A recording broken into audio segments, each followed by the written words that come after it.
5, 4, 3, 2, 1.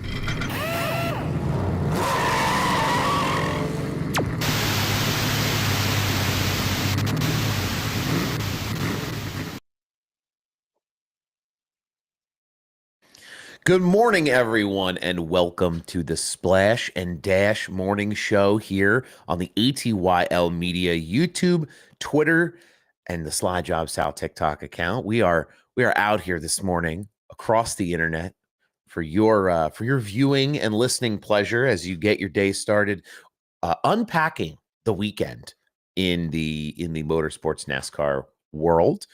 We had a busy weekend from Bowman Gray Stadium. You may have seen folks talking about the successes of the weekend, the pitfalls of the weekend, the Monday morning quarterbacks. We're all here. There's a room full of us now, so excited to kind of talk about it and get thoughts from those who are out there watching it on television and who may have even been at the race. I only have my particular perspective, so it'll be good to kind of hear from everybody. I'm excited. Appreciate everybody in the TikTok this morning filling up the chat. Appreciate everybody who's here on YouTube and on Twitter for the first time on the ATYL Media Twitter. We're trying some different things. We're poking around places. We're trying to find new people. So welcome in if you're here from Twitter. Let's take you side by side with the chat real quick as we get going here. Without the inside wall, Bowman Gray is better than the Coliseum. And let me tell you, that is actually a note on my list this morning to talk about being no inside wall being at this track, because it did create such a unique racing condition. Timber Race, thank you for dropping that comment in here, because it is something that people have been discussing. And I think we saw a lot of action because of that, right? Where, Austin Dillon couldn't keep it off the drains the one night, and it vastly affected his performance. And then you had other drivers too who, pushing and shoving happens. There's no wall to stop you. You can push a guy off on the inside, and I don't know. There's a different element to it where, like the Noah Gragson move where he takes it 3 wide. I've been watching that on repeat all weekend. That move you don't get away with that move if there's a wall on the inside. He's boofing it into the outside wall because there's no way Kyle Busch and Austin Dillon are able to keep it up if there's a wall there. So we'll get more into that as we talk this morning. That was old school NASCAR racing at Bowman Gray. I loved it. I was very skeptical at the beginning. And I got to tell you, I will say the main event was not the most exciting event. I thought the last, there were some strings of race where it wasn't the most exciting. Guys were kind of getting away from each other. And maybe it was just because they weren't showing the best battles on the broadcast. They were really just focused on the leaders. But it was fun to watch Blaney come up from the back, and it was cool. They need to go to Hickory Motor Speedway due to the history. Oh, it would be something. I've never been to Hickory. I've seen a lot of like super late model and late model stock races like online there. I know that's the home of the one and only Landon Huffman. Would be cool. This is an idea too. And again, we'll go into it as we continue through our show this morning here. We'll be live from till 9 a.m. So you've got plenty of time here with Sal. Anthony Alfredo tweeted, why don't we travel to different grassroots tracks and rebuild them? And that's the clash. Listen, great minds think alike, Anthony. I know you're a big viewer of the stream of the show. Anthony, friend of the friend of SlideJobSal. No, no, but I mean, it's we've been talking about that for a long time. It's kind of adopted off of this NHL model, right? I don't know how many of us are hockey fans here, but for many years, the NHL has had this advocacy kind of community outreach program where they'll go, I don't know if they called it hometown heroes. I forget what they branded it as, but they would vote for one town in the US or Canada who deserved a hockey rink refresh, and the league would go in and pay for it. And then they would have like stars from the local NHL club or team, whatever was the closest, would go in there and they would all like do like a skate around or a practice session with the team that was calling that home ice at the time. And it just makes too much sense to like build a model for NASCAR off of that, where, okay, like it's great you want to take care of your own tracks. I get Bowman Gray's now a NASCAR track, but I would love to see them go to places like Hickory. Selfishly, I'm a Northeast guy, right? It's cold here in February, so I get maybe that doesn't work. But even if they did like a midseason exhibition race, come up to Wall Stadium, go out to Stafford Speedway, do those different things. I think Pensacola, there you go. I think it would be really great to get these like real heritage bull ring tracks back in the mix and tell the story of grassroots racing, right? Because I think that's just going to get more and more people involved at a grassroots level. So you're now just like you're helping this new generation come up where they don't have to be fans at the highest level. You're reaching them at their level. And I understand that means there's considerable investment that has to happen from NASCAR side, right? I think there was like over $1 million worth of renovations done to Bowman Gray in terms of lighting and all kinds of things. But I don't know. I think it makes a lot of sense. All right, before I get rambling along too bad, Five Flag Speedway. That is another good one too. I mean, we could go on. The list goes on and on, right? There's so many tracks today that are closing or not around and on the brink. There's a lot of tracks out there that would love the help. Let's see. I want to make sure that I don't lose track of where I'm scrolling in the chat. One of the most entertaining tracks I've seen, the heat races, especially. I loved watching the heat races. I thought, you give guys something to race for, to make it into the main event. It was a barn burner between watching Noah and then watching the Dillon brothers, and then they really spiced it up with Kyle Larson not being like just a shoe-in to the main, right? He had to take advantage of some situations to get in. I am so surprised that this is the track that fixed short track racing for for the Gen 7 car. It's crazy. Now they have to fix super speedway racing, and then we'll be really good. Go to South Boston, Five Flags, etc. Hockey guy, so the Bruins are here. Bruins are. I'm a Rangers guy, so I live in perpetual grief. Do you think NASCAR should be responsible for some of the tracks they sanction? I don't know, like responsible, but they should feel like they are the stewards of some regional racing facilities. I will say it that way. If you know what I mean? Like they're not like obligated. They're not responsible contractually. They don't have to. But as the like largest sanctioning body, governing body of motorsport in North America, stock car racing, um, you know, they should feel that they are should be a good steward of racing. Give a call to SVG, ninth place at the Clash. Yeah, I mean SVG never running at a short track like this before. You know what it is?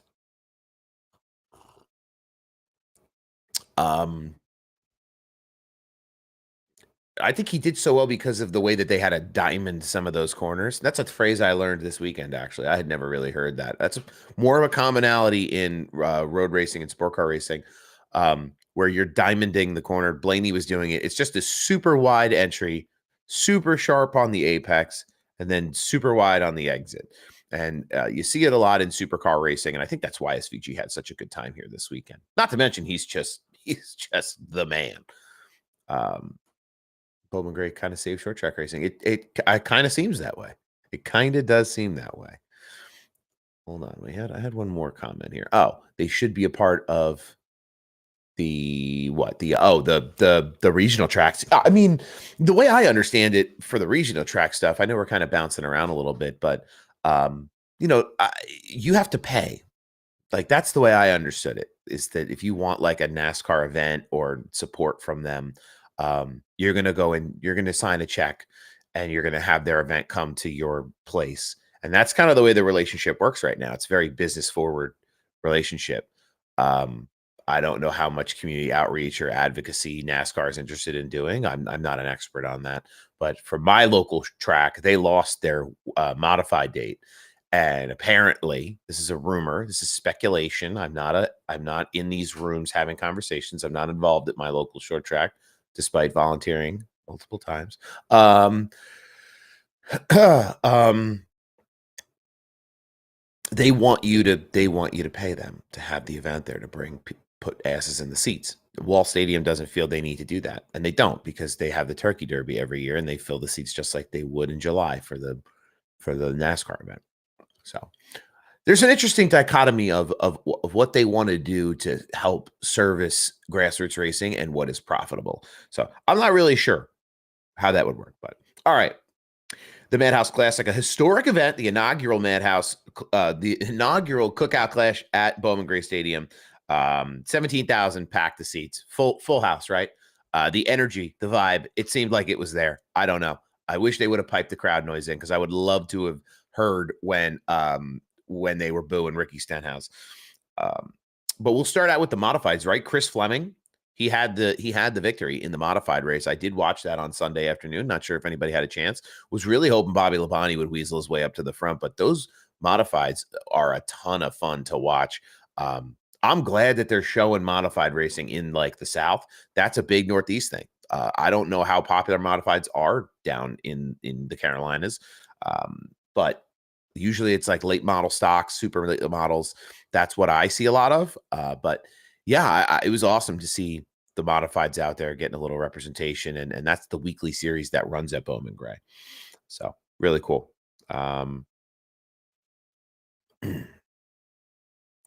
So we know Chase Elliott was the fastest qualifier. That's why he started on the pole. It was an unbelievable, that car, I don't know what they put in it.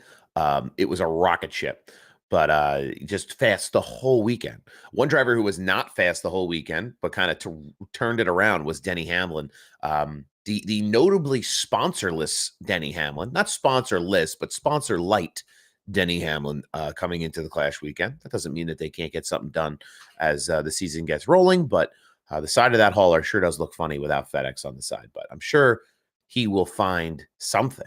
I mean, there's so many marketing and brand opportunities out there. You have to think a business of a certain caliber will take them up on that, depending on what their advertising packages look like for their drivers. But they did a lot to fix that 11 car. They were ripping it out there, getting a couple laps logged, getting it back in, making adjustments. Rinse, cycle, repeat, rinse, cycle, repeat. So they did a great job kind of working on that. That's a new crew chief in Chris Gale this year with Denny Hamlin. So a lot of new things to keep an eye out on that 11 team. Ty Gibbs. Yeah, he had quite an eventful weekend. He couldn't quite seem to keep all four on the floor, though. I mean, he got caught in the Justin Haley menace trap, where Justin Haley was just elbows out, man. I mean, he was ready to throw haymakers all weekend to make that race. And I listen, I'm here for it, especially at a track like Bowman Gray.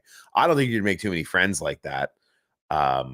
He went back and forth with Kyle Busch quite a bit. I thought that was a choice. I don't think you mess with KB, but it was a choice on Haley's part and Ty Gibbs. I love the post interview with Ty Gibbs. I just wanted to give him a little tap, before I pulled off. The homie looked like he was going to put an astronaut suit on. Elon's got to call him up. SpaceX is bringing Ty Gibbs in to show them how to get to the moon. So it's something else with him. Josh Berry too, as well, ran wonderful races. That partnership the Wood brothers is developing with Penske and the work they're doing on their own, and I think just Josh Berry having the ability to, kind of put him on the dash a little bit, not quite to the other folks levels, but he was bumping and grinding and moving guys out of the way. There was not a minute of, hey, I'm waiting around. That car looked like it went through the grinder after it pulled back onto the pit road there behind the athletic building. When I lived in New Hampshire, I would always see the modified races. Modified races are a ton of fun. They're a ton of fun. Real quick, talking about that, it's when you get like 25, 30 cars out there on a real short quarter-mile track, it is just, the ground shakes beneath you. It's a lot of good times. It's exciting. You don't mess with Kyle Busch because he's got aggression problems.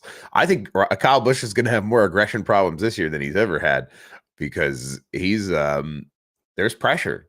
We talk about Denny too. Those two guys have a lot of pressure on them, I think, to start the year really well. Kyle Busch is in that 8 car for Richard Childress Racing. It's been rough. It was rough last year with the goose egg. And now it's like, all right, what are we going to do? How are we going to come back? Figuring out their strategy to the season here is going to be something different. He's a contender, though, in the early stretch of the season to win a handful of races at some of these tracks that he runs. We know he runs really well at. Same goes for Denny. I think it's going to be tough. I think he's going to have to really show strength early. And we saw that at the Clash a little bit, even though he didn't win. He led, a handful of laps, 20, I think it was 20 some odd laps at the Clash. The way he got into the Clash on its own was very impressive. So bring back the NAS. Get tickets I would love to get tickets for Watkins Glen. I have a list. That one's not on my list, actually, and it should be. My notebook isn't sitting here. Otherwise, I'd write it down. I've wanted to go to that track for a long time. I was supposed to go when I worked for our friends at Live Fast Motorsports, but I never made it that weekend. I was at a birthday party. Very sad. It was the race would have been better.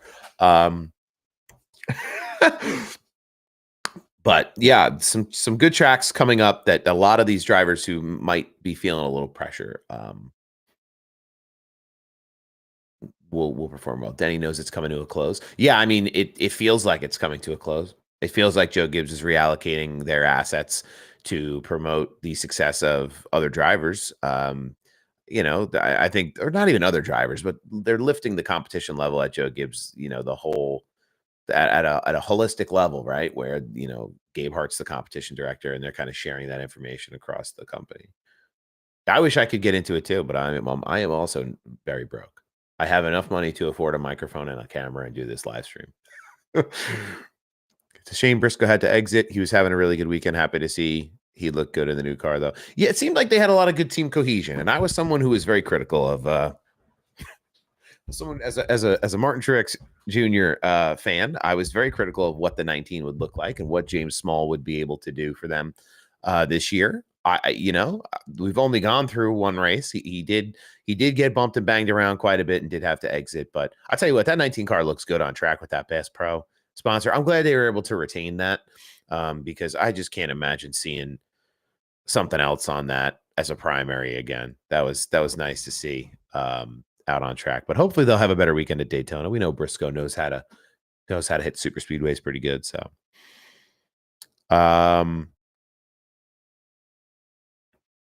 let's see. I have my notes. So the 3 wide move by Noah Gragson, though, in the heats. I mean, my man's was just out here. You got NASCAR Heat 5 or you're not into games. I have Heat 5 and I run iRacing. So once in a while. I used to run a lot every day. It was unhealthy to run every day. Don't do that. I'm waiting for the new NASCAR 25 game to come out. I'm curious to see what that looks like. Being developed by iRacing. Hashtag ad. When will JGR model phase out Denny? Soon. It will be soon. You could be watching Denny in his last season at JGR right now and not know it. I don't know what that's going to look like. He's 44, right? He's having another kid. God bless him. Congratulations to him. But you have to really start. He already has other children, so it's like his life is starting to move in different directions, I think. And this is, I mean, I won't put words in anyone's mouth. I'm sure the media will ask him about this situation throughout the year. But it seems like with the lawsuit and family life and the changes at JGR, there could be changes for Denny this year. I would love to see him continue to run. I think Denny is somebody who, for all the hate he gets when he runs well and he wins races, he is one of those like catalysts of NASCAR that makes other drivers want to drive well around him. I think there's a lot of drivers like that, but I think Denny is like the one who's the cloaked villain, and I think we need that. I've come to enjoy that.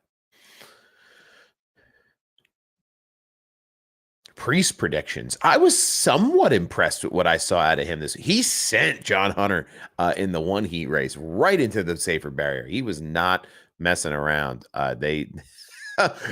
Brian Priest is a short track guy, so he was not afraid to get the fists out and really kind of knock dudes around this weekend. But I don't really have a bold prediction for Ryan Priest for the full 2025 season.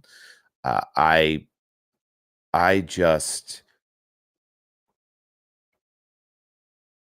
I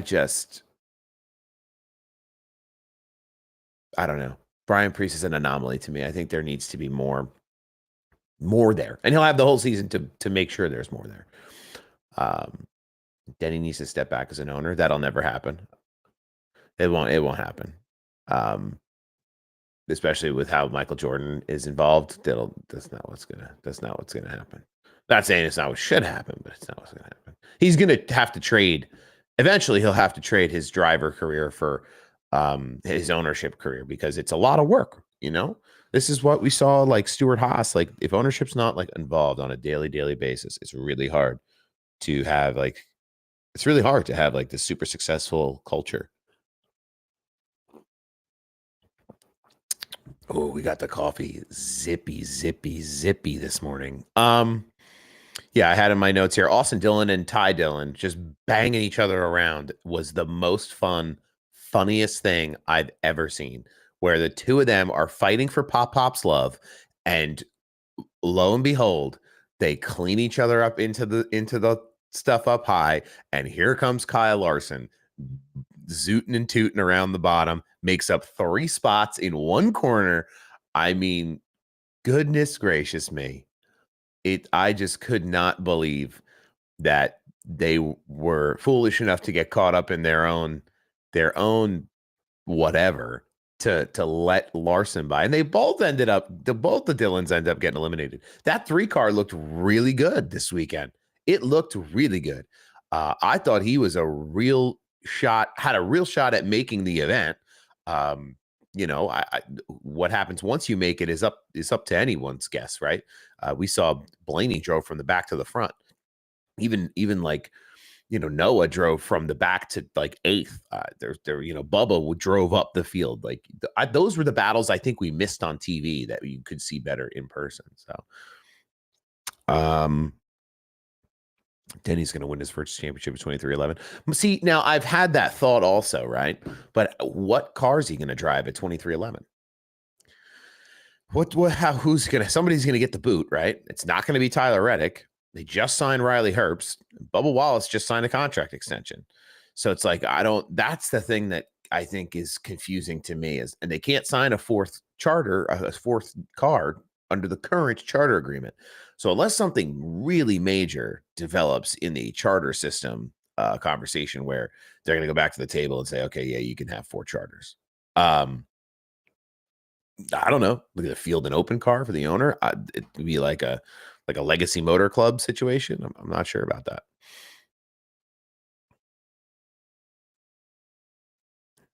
SVG strong weekend in the 88. No inside wall. The bulge on the exit of turn 4.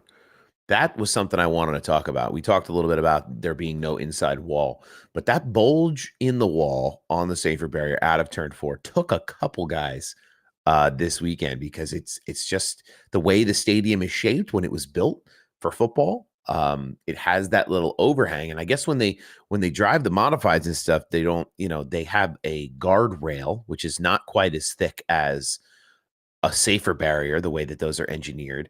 So it's not as pronounced in these other series that race at Bowman Gray on a weekly basis, but it's very much so pronounced. Just as William Byron, who got bounced off of it, and about 5 other guys who, they ran out of room. It was like, oh, guys are driving each other up the track. Well, there's less track in that corner than there is the rest of the track.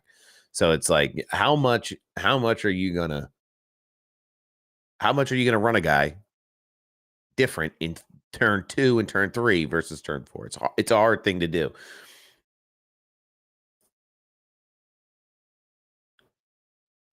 Raleigh is having a hearing. They got a lot of noise complaints. I mean, good luck with that. If that's the truth, good luck with that. I mean, it's a racetrack. That's the way it works. If that's true, I'm not surprised, but I don't think if you're going to complain about a permitted sanctioned event at a venue that's designed for this type of event, good luck. Saw it on X, but still don't believe it. Yeah, you can't read everything. You can't believe everything you see online, but I tell you what, I wouldn't be stunned if somebody was like, we don't like the noise. Like, that wouldn't shock me in today's world. Oh, I bought a house 3 miles from a racetrack. You should shut the racetrack down. Please. Cry me a river. You want to get me started on that? We don't need to get started on racetrack closers and affluent people who purchase homes near racetracks and then get them shut down because of their taxpayer dollars and their political sway. That's not what we're here for this morning. Chase Elliott, though. Oh, I'm sorry, not yet. Not Chase Elliott yet. Hometown heroes were Burt Myers and Tim Brown. They were the guys. Combined track championships. I forget, it was over 100 combined track championships between the two of them. Just really cool to see them get a crack at the chance at the show in the LCQ. Who was it? Burt Myers drove the car up to 8th before he got wrecked by Ricky Stenhouse. It's just, that was a tough deal. Ricky just wouldn't give anybody any room, and he was way off the bottom. I didn't think Burt was kind of. It looked like Burt kind of cut down, but I mean, I didn't think Burt was in the wrong on that. I thought Ricky just, I don't know, wasn't paying attention, something. But it would have been nice to see Burt make his way up to the front and try to contend to advance. That would have been really cool. Does the weekend at Paul McGray give us any insight into the upcoming season? Hendrick is strong at Spring Martinsville. I think it gives you a good look at what short track programs look like this year, for sure. I think you see a lot of, like, this car drives a lot. This track drives similar to like Martinsville. So, it's a good indicator for some of those tracks. I think as you look at similar tracks, it's hard. There's not a lot of other tracks quite as unique as this. Flat. A lot of banking. Like Richmond is a short track, but it's banked. But I think it does give you like a baseline to see who's really developing their programs this year. It should be really exciting. But I think RFK was a standout. That Busher, that Chris Busher, Mr. Busher, he looked really competitive most of the weekend.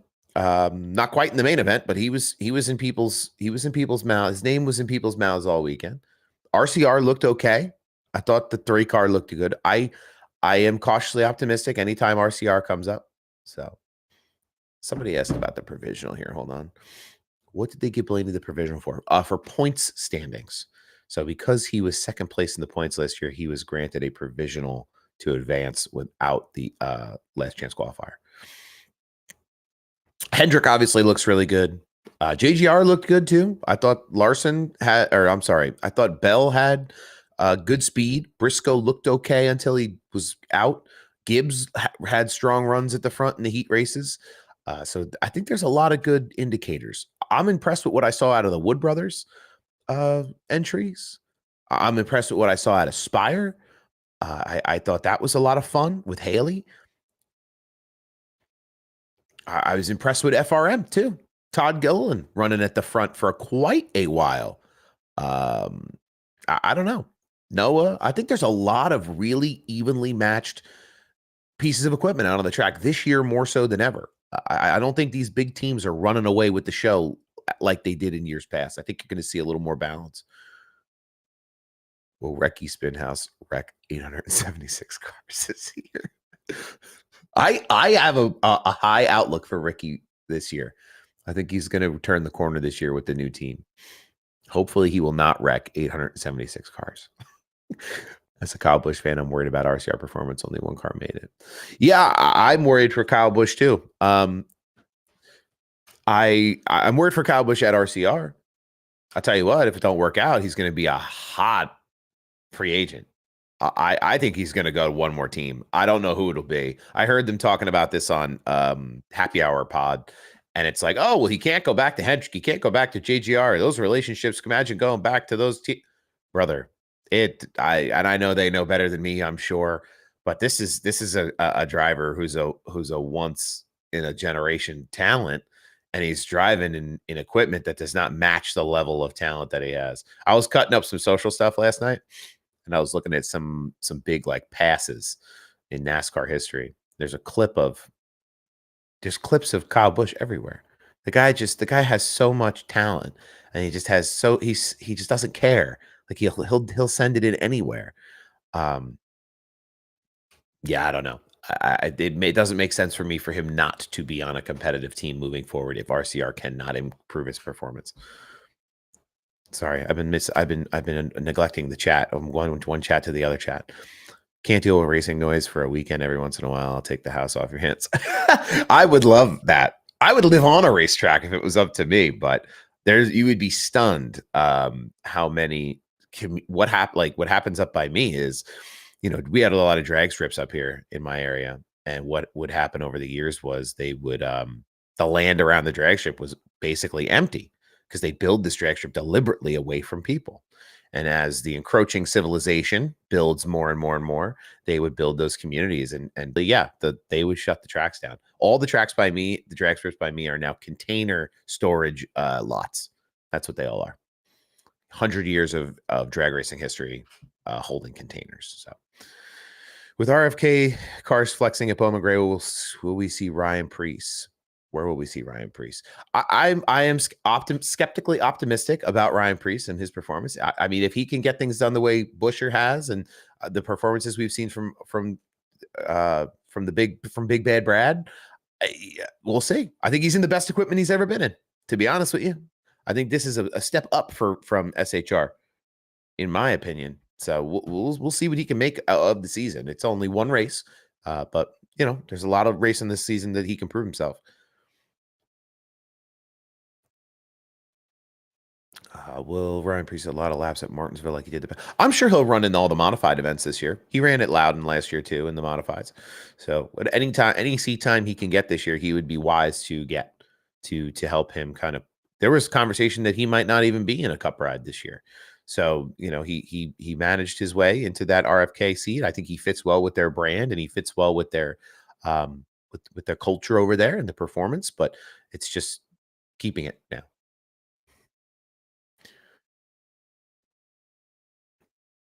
How do you feel about the 77? 77 is who's in the 77 this year? It's Michael McDowell.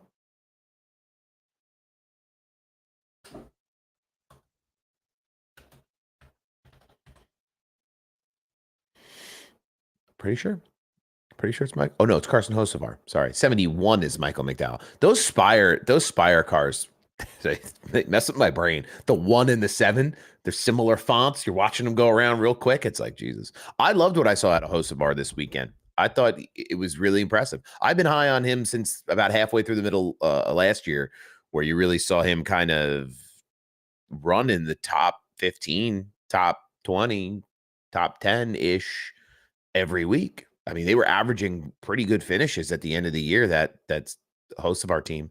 I think he's a guy who, moving forward, people should keep their eyes on. He's going to be one of these young up and coming drivers. As the Spire system develops, he is going to be a big part of what makes it develop. Thoughts on LaJoie not going back to the truck or Xfinity? In my opinion, he needs to hang it up. A lot of conversation about LaJoie this offseason, where he's going to run this 0-1 stacking pennies performance Rick Ware Racing car in a handful of races this year. I think it's what is best for Corey LaJoie. I said it last week on the show, the Corey LaJoie slander. I'm going to stop the Corey LaJoie slander from my side. It's time to give that up. I think Corey is finding his place in the sport. Obviously it's not exactly what he probably wanted in terms of overall career success, but he made it to the biggest, highest level. He's raced at the highest level with the biggest names in the sport. And he's very proud of that. not going down to the Xfinity and the Truck Series. Personally, I respectfully disagree with some of the things he said, where it's, I don't want to race on Friday or Saturday nights. Well, a lot of guys do. And a lot of those guys are really good drivers, and they are going to enter the Cup Series with more experience and be more successful in the future. Um, but I understand at his stage of his career, it's just not for him. So if he can make something work with Rick Ware Racing, where he has the financial support to field that car, God bless him. I look forward to his presence in the media. I think he's a great personality for media. I think he's a great podcast host. Him and Ryan Flores, hold it up for the New Jersey boys. I think they're great together. I think it's a lot of fun. NASCAR obviously has thrown a lot of support behind their media venture, so they have a lot of support for that, and I think a lot of people listen to them. And they're doing this new rebrand with Stacking Pennies Performance, so a lot of exciting times for Corey LaJoie moving forward here. Maybe not the traditional excitement for a driver, but a lot of things, a lot of irons in the fire for him. Yeah, he was not exactly the most sunshiny friendly to the Xfinity and the Truck Series. But I think I look at a guy like John Hunter, where you demote yourself deliberately to come back. And some people have to take that path. If it's not for Corey, that's fine, but that doesn't mean it's not valuable for other drivers and other folks in the sport. I think it's where we see some of the best drivers come up through, and it's quote unquote the marketing line for Xfinity is where names are made. So there's a reason that it's coined, that phrase has been coined for the Xfinity series. Trackhouse looks exciting this year. Yeah, Trackhouse does look exciting this year. I think you're going to see SVG win a handful of races. I would count him. I would pencil him in for all the road courses, and the only one that I think is going to come close to touching him at road courses is his teammate in the Cup Series races that he runs this year, in Connor Zilic. That kid's unbelievable. They have more support now than they've ever had. I mean, SVG's starting to figure out ovals. He's going to get a whole week at Daytona to figure out what he's doing down there. I think he's going to make a playoff appearance at the very least. And based on the scheduling, he could make a run into the playoffs. Trackhouse is doing all kinds of exciting things, though, just outside of NASCAR too, where they have this MotoGP team now, and they have the Rolex team this year.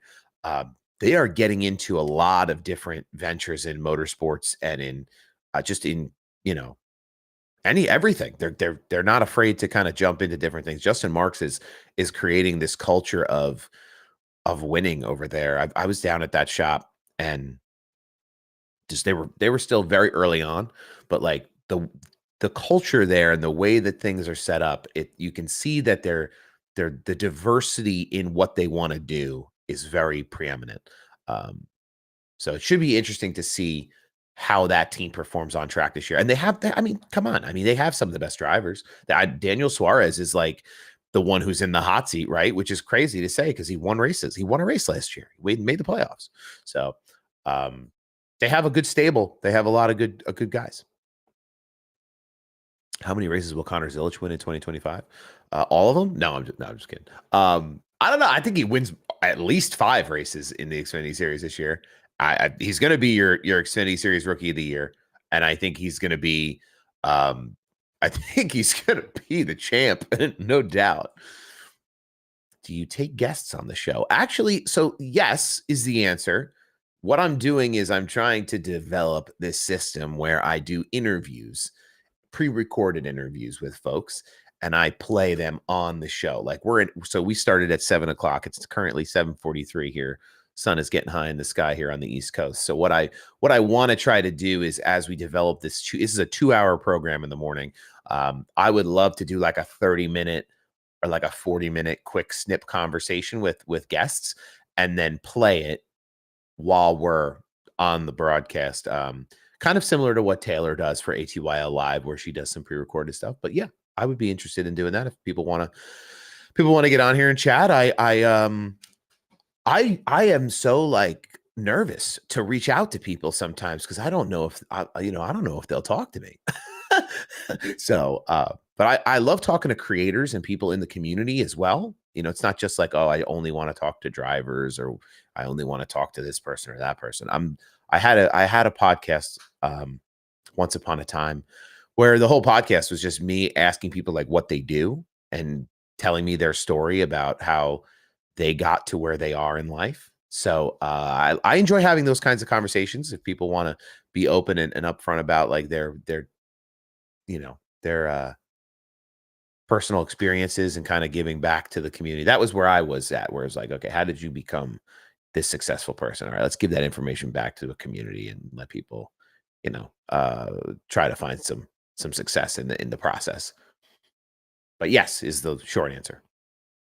Switch out Daniel Suarez for Kyle Busch. I tell you what, that would be something at Trackhouse. The only reason I don't think that would work is because they're gonna put Zelich in that car as soon as they figure out what they're doing with Suarez. They're gonna put him in that car. You miss 100% of the shots you don't take. It's true. It is true. It is true. I've taken, you got to take all the shots. That's the problem, in a healthy enough way. Take as many shots as are healthy. I'm taking as many shots as I can, just short of packing my bags and moving to North Carolina. So that seems to be the limit for me. That's my 3-point line. I'm taking shots behind the arc right now. One of these days I'll get in the paint. We'll see. But yeah, there's a lot to talk about still, where, you talk about Ryan Blaney taking the provisional. What is a provisional, right? I didn't really understand it until somebody brought it up on the broadcast. Why do they just get a free pass? Well, it's to ensure that competition is held at a high level and that the points in your driver standing mean something more than just open cars and fielded cars that did not perform well during the regular season. So I had to kind of crack that nut open and understand it. It's also part of like the new charter system where these provisional licenses, Denny Hamlin had some comments about it this weekend where he said it stinks of desperation. And it kind of does. It kind of does, because they just want to get drivers from other disciplines involved and they don't want to make them go through the same process. Look at Mike Wallace. They won't let Mike Wallace run. Why can't he get a provisional? He's a Daytona 500 champion. Helio Castroneves, no problem. So it's really interesting. I both of those drivers, incredible in their own rights. I just think that the paperwork system on the NASCAR side is a little interesting, where it subjugates kind of what happens when and who gets where they want them to be.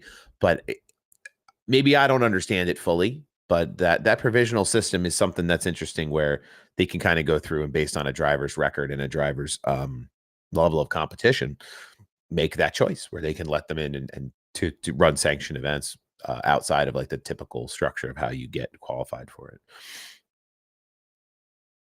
Where'd my list go?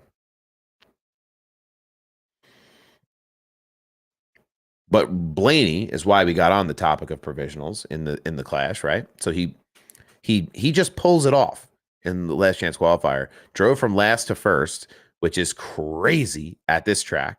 Really didn't put a scratch on the car, which is incredible, But he plays bridesmaid to Chase Elliott yet again. The bathtub must have been full for a lot of those Blaney fans on Sunday night. But this is good indication for what Blaney's going to do this year. Short track racing's always been a strong suit of the Penske teams. You saw that, even Logano looked pretty good this weekend. He was very aggressive. But I think if you're a Penske Ford fan, I don't think you're going to get a repeat of what you had last year, where it's going to be this slow, methodic start, and they're going to figure things out, and it's going to take a long time. I don't think you're in on any of that right now. I think they're going to come out fired from a cannon after that championship win. Plus the Penske Porsches just won at the Rolex. So there's a lot of good momentum around that team. They just keep winning. They win a lot just as an organization. So that momentum does carry, I think, like whether it's you're on the NASCAR side or the IndyCar side or the endurance side, the IMSA side. I think being in that culture of constant winning You just expect to win and want to win and have the resources to do that.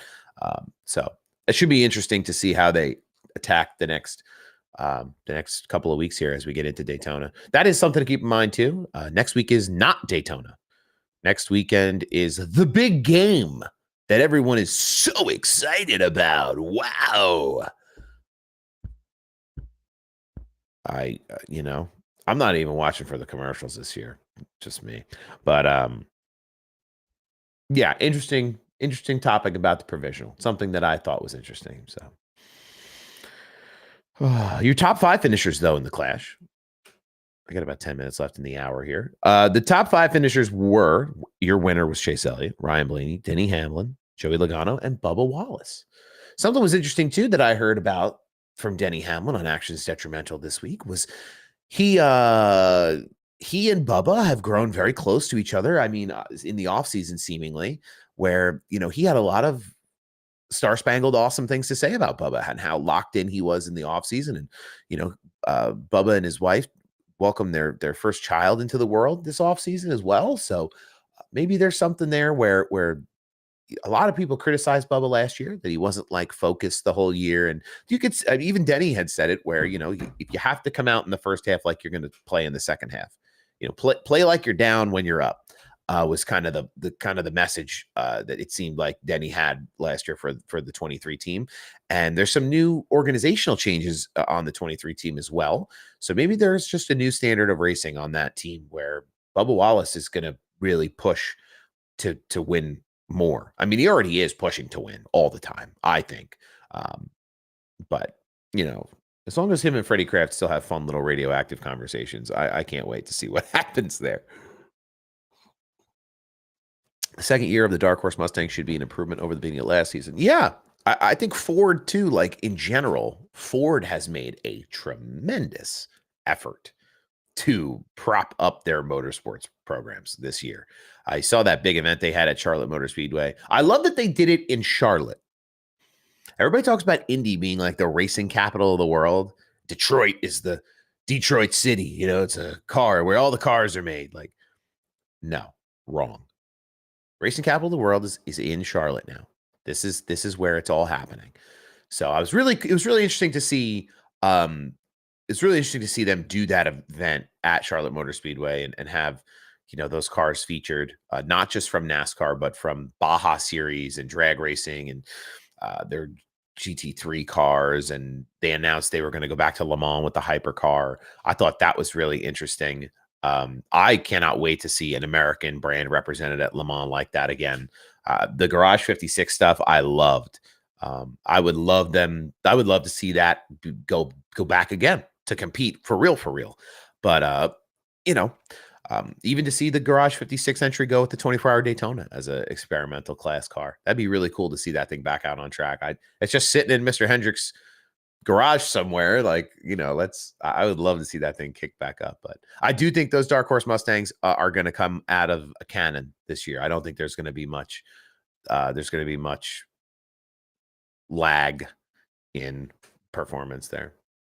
Fighting words for something we can fight here. We can have a friendly fight about what the motor sports capital of the country is. Larson going to get another championship this year. Larson's in an interesting position, right? With the new waiver rule. I am so sick of this waiver conversation. If you win, you're in. That's the way they have it set up. Leave it alone. But NASCAR just continues to fiddle and play with this waiver system where if you don't make a race, you lose all your playoff points and they get right. So, get out of here. If you win, you win. You're in the playoffs. If you don't race, you just don't get the points from that race. Like, I don't understand. I understand they want to twist the arm of drivers to race in their events as their top priority. But I think the Kyle Larson stuff is so unique. This is a driver. You have to think of him as he's an asset to your sport. If you're NASCAR, you have to sit there and realize this is a guy who's going to run the double. And people are going to tune into the Indy 500 because of Kyle Larson and the Coke 600 because of Larson. They want to see this guy try to win both races. They want to see him run in both races. It just doesn't make sense to give them a hard time on doing this, especially the investment that Hendrick is making. And, people are going to be exposed to Hendrick Motorsports, right? And it's very valuable to Hendrick. But Hendrick Motorsports is synonymous with NASCAR. So it's like this brand awareness campaign that NASCAR doesn't have to pay for. But then they're going to turn around and give the team a hard time, the driver a hard time. I just don't understand that waiver rule still. Yeah, they want drivers to treat the NASCAR events like they are the only thing they're going to run. I don't think it's going to make a difference for Larson, and I think it's hilarious if he does run the double, doesn't make it back for the Coke 6, right? And then goes on to make a deep run into the playoffs. This is a guy who wins 6 races a year.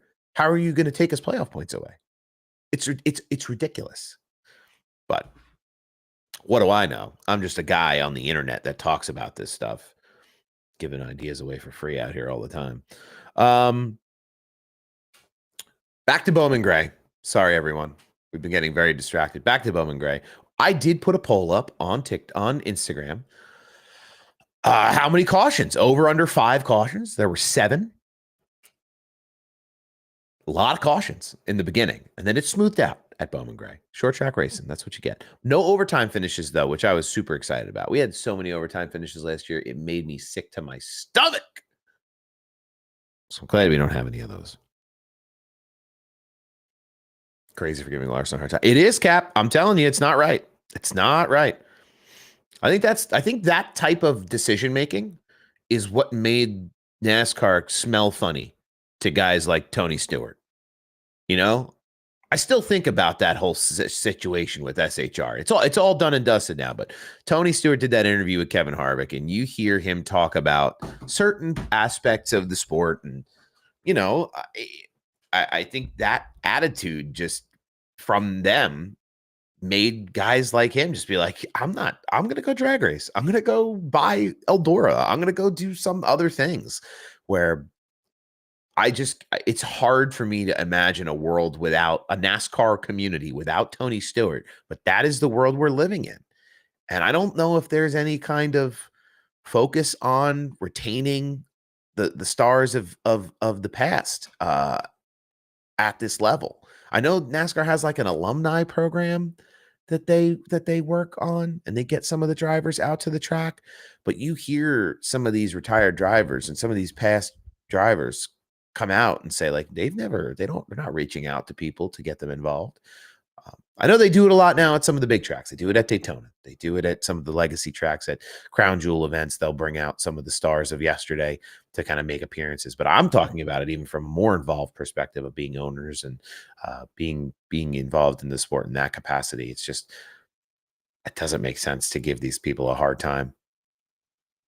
It's like the Aaron Rodgerses of the world, where they get so frustrated with the system that they're in. When they retire, they disappear.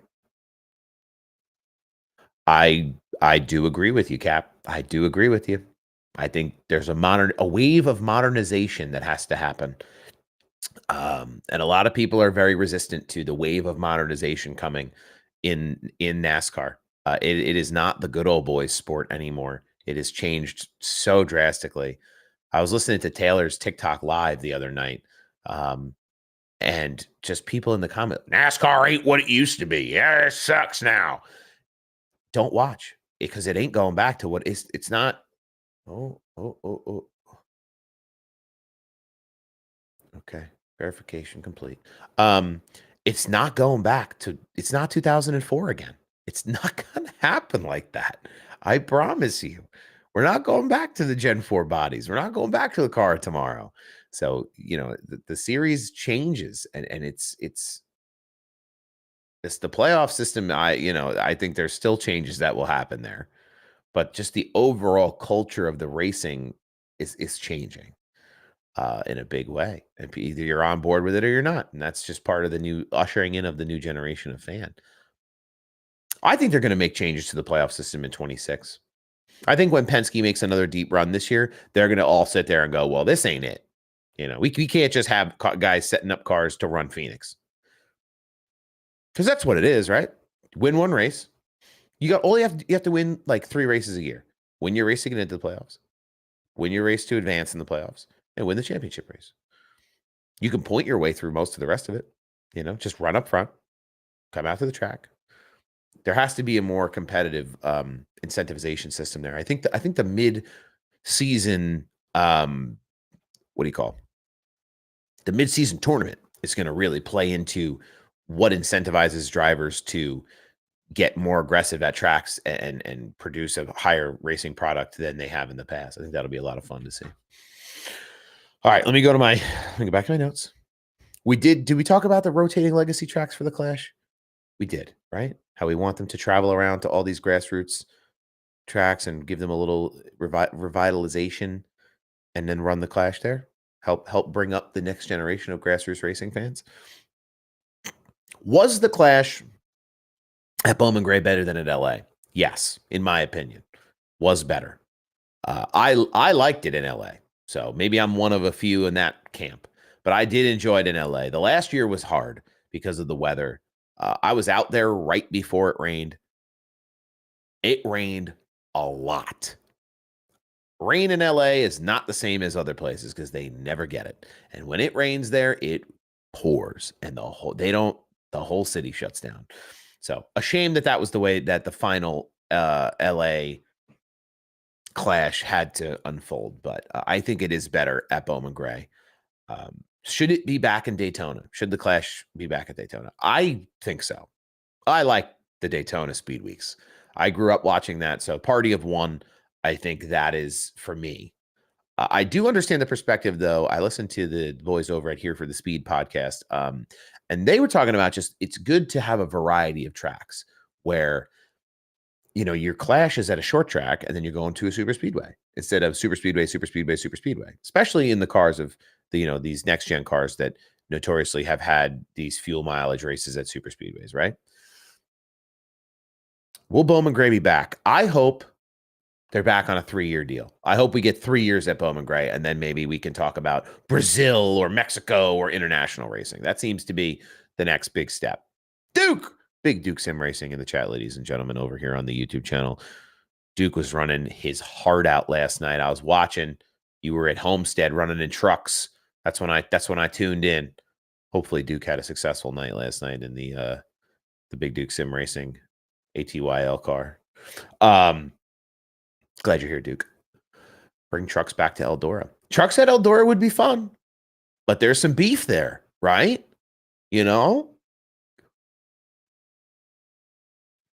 There's some beef. Tony owns Eldora. NASCAR owns the Truck Series. I don't know how they would work that out. They used to go there, so it's not impossible. But I wouldn't hold my breath either. Not upset the race. I saw that you were behind LeVar Scott at one point, and I was like, "Damn, the LeVar Scott, that LeVar Scott." I was like, "Look at Duke chasing him down and around." Looked like you were having fun. Will the Corvette be the Chevrolet flagship vehicle moving forward? So Hendrick Motorsports did a special promo with NASCAR and with Chevrolet talking about how they restored this Corvette. That was the only Corvette to ever run in NASCAR. And that got some of the tinfoil hat folks out. And everybody knows I love a good tinfoil hat theory. So do we see the Corvette become the flagship model of Chevrolet versus them going over to a Cadillac body style? It's more likely because the body styles, they're not going to make that Corvette like a pan nose looking machine. It's going to look the same as it looks now, but Homestead is a fun track to race at in iRacing. I wish that I could keep myself up out of that top wall. I like to try to rip that wall, and I'm not very good at it.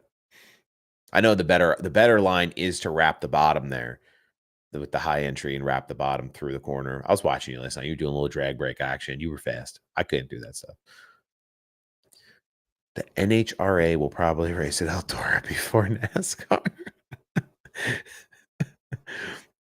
I don't know. I don't know. I don't. I wouldn't hold your breath for Eldora. Enjoy the dirt races that happen at Eldora.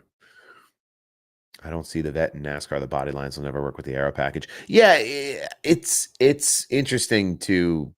It'd be interesting to see them try to adapt that body style to the current aero packages. I don't. I think the Cadillac has more similarity than the Corvette, but um, we'll see what happens. Do you do any dirt sim racing? So once in a while, yeah. I enjoy doing dirt sim. I find it less stressful than asphalt ovals. So I was on a kick for quite a while where I was really trying to learn um, how to do dirt. I got up into like the 305s. I think that was I think I have a C class license in dirt oval, but I never really got too far after that. I started going back to the asphalt stuff again, but I'm hot and cold on it, but I enjoy it. So it's 8:04 here. Do we want to talk about anything else Clash related, kids?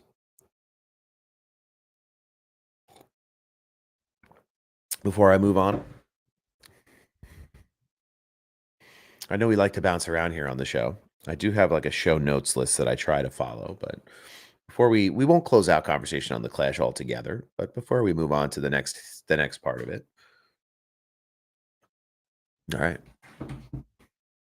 Everyone's resounding silence is a yes. Your Daytona 500 preview. Now, this is I don't next week we have all I don't know if I'm off next week. I don't know what I'm doing. This show has to be the best I've seen on TikTok. Anthony, thank you very much. All it is one man behind a camera on the internet. But we love chatting with the chat. It's what makes the show its own very unique, engaging product. If you do have the chance, I would encourage a little YouTube trip for you. Come over here. Oh, thank you. I used to work in radio, so I appreciate that. I do try to do some different things on YouTube. Actually, before we move over to before we move over to our coverage of the Daytona 500, here's what I'm going to do.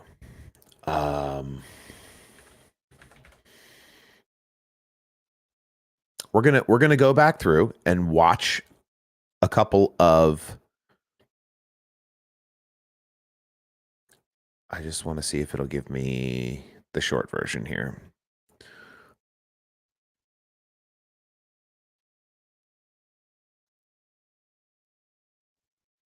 All right, so two videos I want to show on stream here.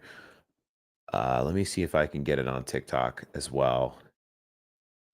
Yep, there it is. Okay, hold on 1 second. 1 second.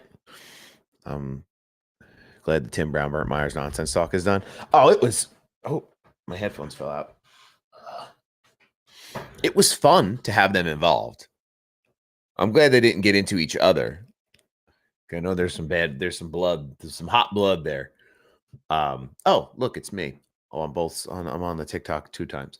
I want to This is something I'm still figuring out. Side by side? Can I put myself down here? Nope. No.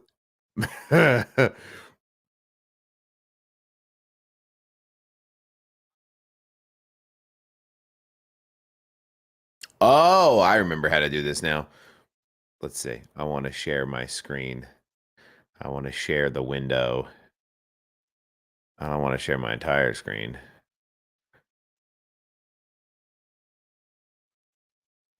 Let's see. Did it work? Ah! No, it didn't work. Sorry, guys. I have to pull it up here. Sorry. All right, we're still figuring something. We're still figuring out some of the logistics, but I did want to like show the actual highlight, right? Hopefully you can see this on the TikTok studio as well. Yeah, you can see it kind of up in the up in the corner here. This is the part that's tough, streaming to multiple on multiple fronts all at the same time. Oh, now it's yelling at me. Oh, Jesus.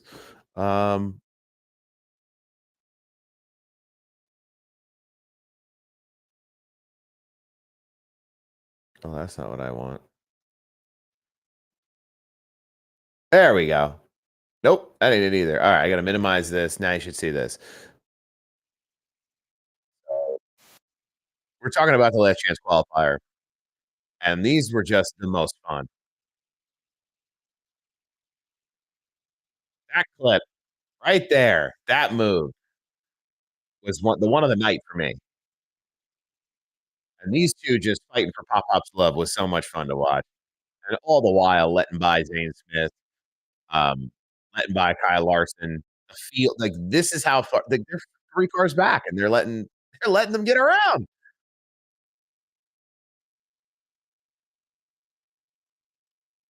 It's interesting that, like, you talk about going off track. Check out how low Ty goes here, that red number 10 car.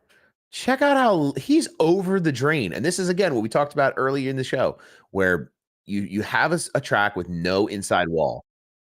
He is over that drain trying to make that corner, and that's why he does take it so wide, cleans out the 3. 43 just squeaks in there, the 5's not gonna give him a hole, and it turns into a mess where it works out for Larson there, where he can kind of squeak past. And then they spin the 43. The Dillon brothers are just out here just being menaces, you know? But, I did wanna kinda pop the Clash highlights themselves up, if y'all will entertain me for a moment. Hopefully on TikTok, we haven't totally lost. Oh, yep, you guys are there. You guys are still there. Hopefully, I can pull this down over here. Yes, okay. I only have 2 monitors. I feel like I need more monitors. I don't. I'm running out of desk space. My desk is gonna crack in half if I do any more. I don't know if they'll yell at me for putting Mike Joy's voice on here, so I'm gonna put it on real low and try to, like, talk over it. I know that's a strategy that streamers use when they're talking about content that they wanna reshare. This is on the NASCAR YouTube channel. I do not own this content, if that helps, but, you know, this is just some of the highlights. I think it's worth watching back. I think these kinds of tracks are worth going back to. This helps me kinda remember the recap the weekend where you see Todd Gilliland up front. I thought he did well in the early stages until Elliott got that gap. Busher was able to kinda muscle his way through. Um, Gilliland ended up kinda settling in toward the middle rear and then kinda charged again late. But look at Priest early on in this race you know, in the top 10. We were talking about Priest earlier, what we might be able to expect from him. The 4 and the 8 just kinda shaking hands there. Weird to see somebody in the 4 that isn't Kevin Harvick, I will tell you that. That is a strange, strange feeling. You see a big lock up there. Kyle Busch just couldn't buy any help.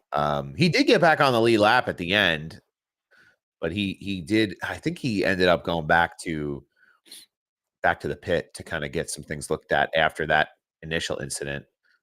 He knew he was gonna be riding around at the back for quite a while. But look at how tight this pack is. I mean, look at this. This is the kind of racing we've been waiting for. Do this at Martinsville instead of the parade laps. That's going to be the move. I didn't know it was possible for somebody to move up 8 positions at Bowman Gray. He didn't really beat nobody up either. That was really the wildest part of the whole situation for him.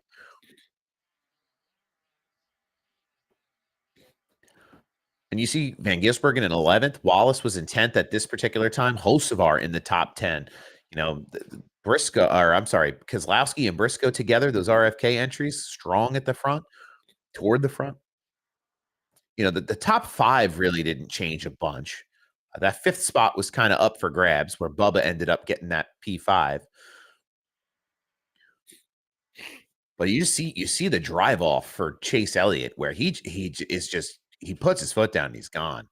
It's and there's the Briscoe start of the Briscoe stuff where they're just beating and banging on him. Hocevar takes advantage like Larson did in the LCQ. Making it 3 wide there is a choice. I mean, if you're on the inside line making it 3 wide in that turn 3, or I'm sorry, that turn 4, you're going to hang somebody out to dry, but you can get it done. Yeah, Blaney's run was the most impressive run of the night. Even more so, I think, for me, more so than Elliott. You start on the pole and you win, you're doing what you're supposed to do. But for Blaney to drive from the back to the front, I feel like takes a little extra, takes a little extra talent to do that kind of thing instead of just fighting off the guys coming for the lead. Dennis the Menace. Yeah, I think what do we say? He led 27 laps. Led 27 laps of this race. So he had a strong push about, halfway through.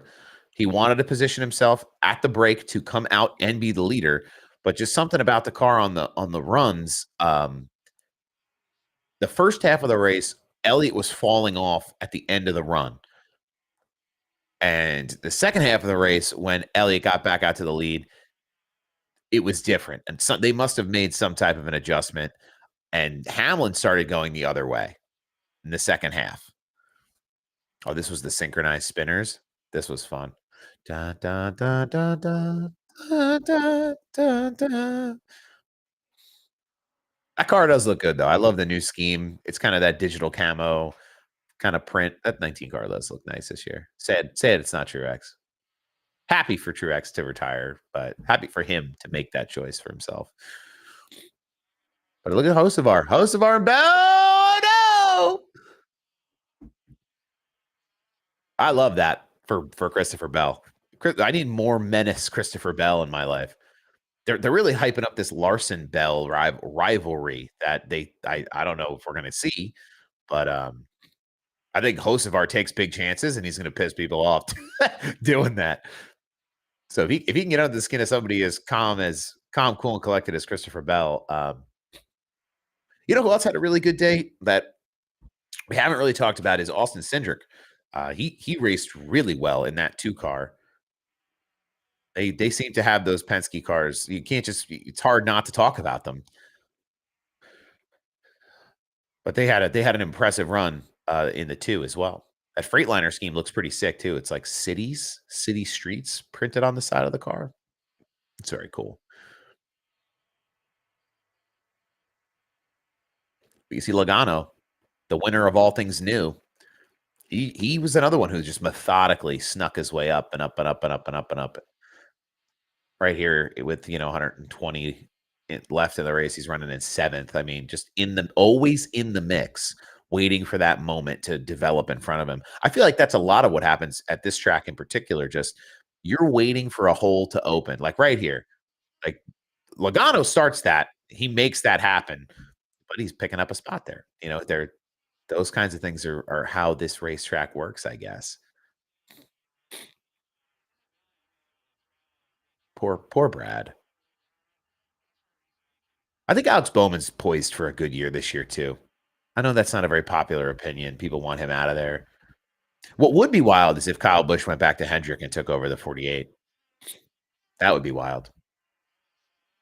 Talk about something special. I know he didn't have a good relationship with the Hendrick team when he left there, but that was so long ago. Oh, we got a commercial.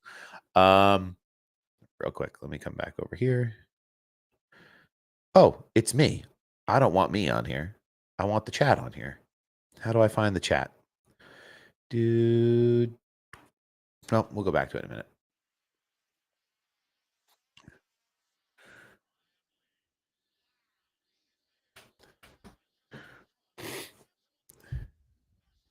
I didn't even realize they were this competitive this far into the race where Hamlin and Elliott just back and forth until he finally did break loose here. They just drove away. The lap traffic became the biggest obstacle at some point. It was interesting to watch how the Chevys ran Elliott, and then how they ran Blaney after the fact. I don't think Blaney was gonna do much to move Elliott anyway. He kind of said that in his post race press conference was, he didn't want to get chased out with pitchforks. He could have run through him and took the win, but it's not a points paying race. You got to respect Blaney for that. Where he's going to race his race the right way. I don't blame him for being concerned for his own personal safety, also, because it could get a little hairy.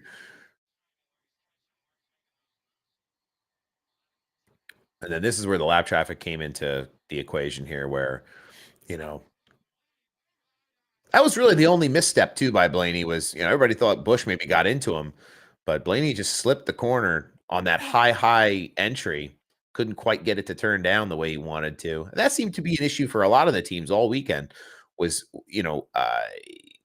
making the car turn as tight as they could and then the drive off. And that's why they were burning up those tires too through those 20 lap ish runs, it seemed. At least that's what some of the drivers were saying. And then that's pretty much it. I mean, you've got Chase Elliott winning this race. Do we get the burnout? Yeah, it was a good burnout too. It was an impressive burnout by Chase. Oh, they didn't show it. They're not gonna show it.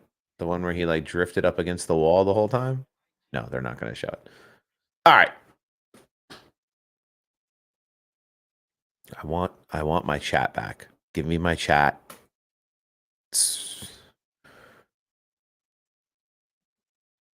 I got to figure out like a hot button for this. Okay. TikTok is so much easier. Okay. Then I'm going to figure this out. Give me 1 second.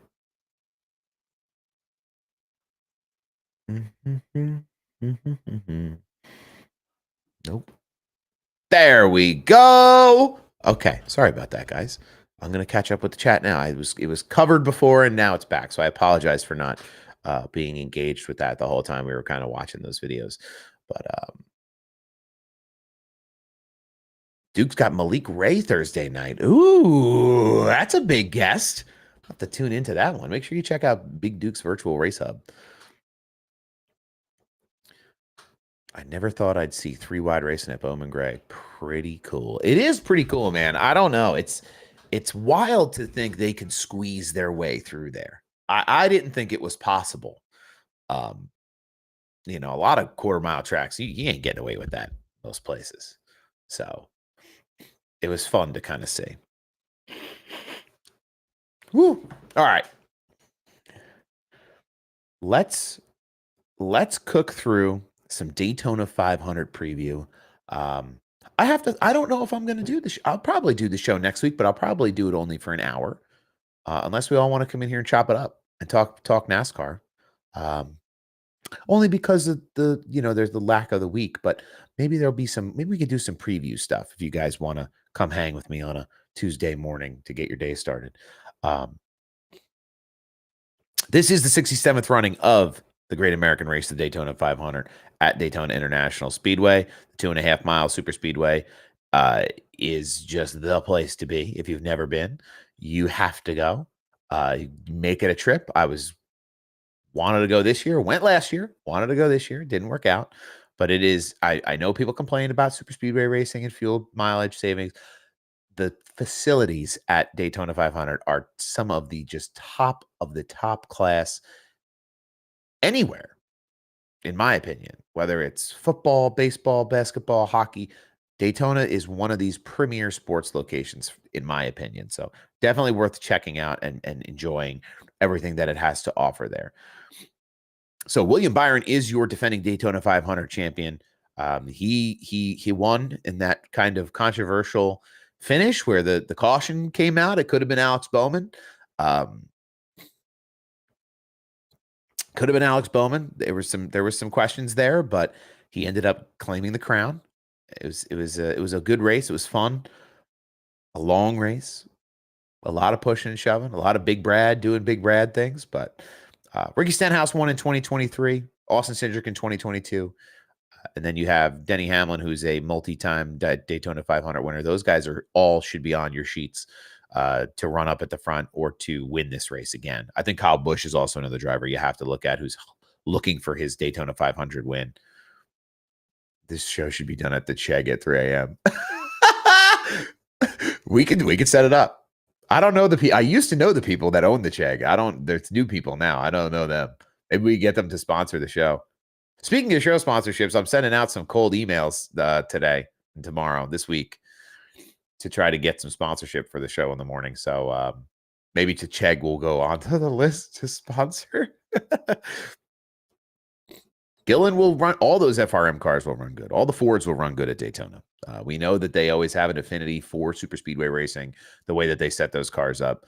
The Toyotas seem to figure it out about halfway. I will always cry about the fact that they couldn't figure out that Toyota only strategy the one year. What was that, 2023, 2024, where they all pit together and would have all come out in front? That would have been Martin Truex's 500 to lose. I believe that. It's easy for me to say that because it didn't happen. But my God, what a missed opportunity. That would have been so much fun to see that strategy unfold. Hold on.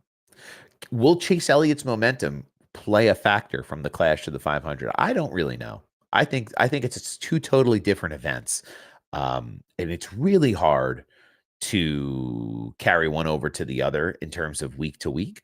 But it does say something for the fact that Byron was the winner last year. So they have this car. I mean, super speedway setups aren't exactly like as technical as some of the short track stuff, but it will be interesting to see what the Hendrick Motorsports guys are going to be able to accomplish at Daytona, because they will have a lot of the same similar equipment set up. So it'll be interesting to see. Other drivers to keep an eye on: Josh Berry, Zane Smith. Those guys are new. They're both Ford drivers. We know the Fords are strong. Should be a lot of fun to see them run. Somebody was just saying Gilliland is somebody they're rooting for. Anthony, I mean, I think, you see the performance at the Clash for Gilliland and that FRM team. There's some big things happening over there. So I think you give them the chance to get all that time on track during the week this week. They'll be dangerous come 500 time. Ford has dominated traditionally the Daytona 500. They have won the last 4 prior to the Hendrick win. So keep that in mind. This is also a race where you have a lot of open cars. And for whatever reason, for the life of me, I cannot find a list of all of the open car entries. In one place, at least. Because they announced these open cars. And then it's like, oh, we're not sure. It's like, well, so let's run down the list, right?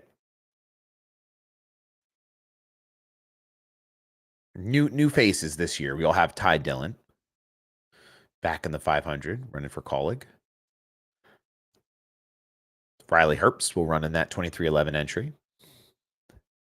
Zane Smith will be in the FRM entry in the 38. Cole Custer, moving up from Xfinity, will be in the 41 for the Haas Factory team. These are not open cars. These are just new faces in new places. Cody Ware is back full-time in the 51, for better or for worse. Ryan Preece in the 60. Not a new face in a new place, but somebody who's familiar with Daytona. SVG will run that full 88 car at Daytona. And then your open cars are as follows. There's quite a few. So LaJoy will run in the 01 for Rick Ware.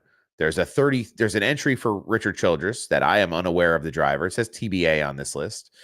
Allgaier will run in that 40 car, the Junior Motorsports Cup entry, which it's about damn time they got involved at a Cup level. Even in this capacity, it's about time. JJ Yaley will run for New York Racing. There will be a number 50 entry that used to be the Floyd Mayweather, the money team, that has changed over hands now. It is now Team Amerivet. So there will be an entry for that. Martin Truex Jr. will run in the 56. Lord, thank you. In the Tricon Garage Toyota. Anthony Alfredo will run in the Beard Motorsports 62. Chandler Smith will run in the Garage 66, number 66. BJ McLeod. Our boy, BJ McLeod, ladies and gentlemen. Stand up, get loud for McLeod, all right? We'll run in the number 78. Jimmy Johnson will run in the 84 as an open car. 2 starts away from 700 for Jimmy Johnson. Helio Castroneves will run in the Trackhouse Racing entry, the number 91. the project car that they used to have guys running in. So it's interesting that they have that number reserved for these international guys who want to come over and do some different things. So that'll be really cool. And then they have Martin Truex Jr. on here again, which I don't think he can run 2 cars at the same time. But if he's figured that out, that'll be something special. But yeah, that's kind of the open car outlook for the 500.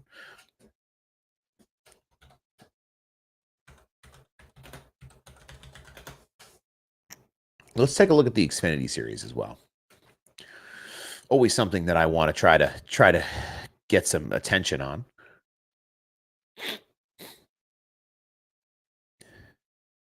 Just want to see if it'll give me. So this is the United Rentals 300.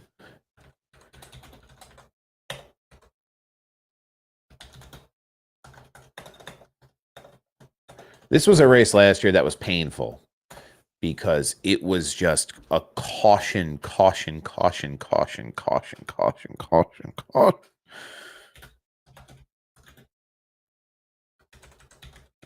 And there's some good entries in this Daytona list as well. So let's come on down here.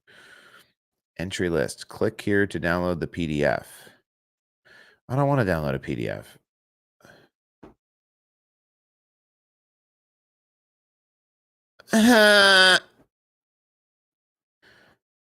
That's not what I want. I am thinking about trying to pitch a gambling sponsor. I don't know about that yet. I don't gamble much anymore. I kind of have quit. I've quit gambling. Click here to download the PDF. Ah, there we are. Okay. So this is a full list of Xfinity drivers. You have Cole Custer running the 00, Sam Mayer, Jesse Love, Dawson Cram, Anthony Alfredo, Garrett Smithley, Patrick Emmerling. We saw Patrick Emmerling run at the Turkey Derby this year in Wall Stadium. That was a lot of fun. Justin Allgaier will run double duty in the 7 in the Xfinity Series, the 40 in the Cup.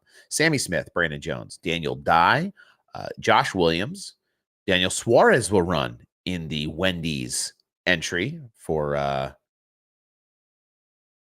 SS Greenlight Racing. Okay. I don't know what that is. That's new to me. New information there. Haley Deegan. Is this 2025?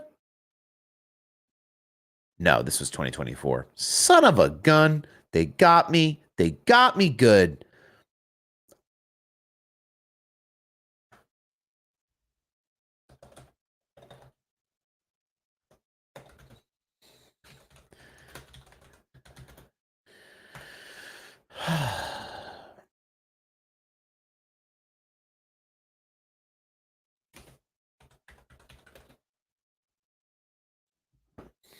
$2025 Daytona Spring Xfinity race. Download the PDF. There's nothing for me to click. Okay. So we just don't have it. That's the answer. Is I don't have a list of those who are starting this race. Everything else is 2024. So we'll move on. 78, BJ McLeod. Getting loud for McLeod. We'll always be loyal to BJ. We want BJ in our team. He's in our corner. He's our guy. Guy's a real racer's racer. The smartest man to ever navigate the NASCAR charter system. Ever.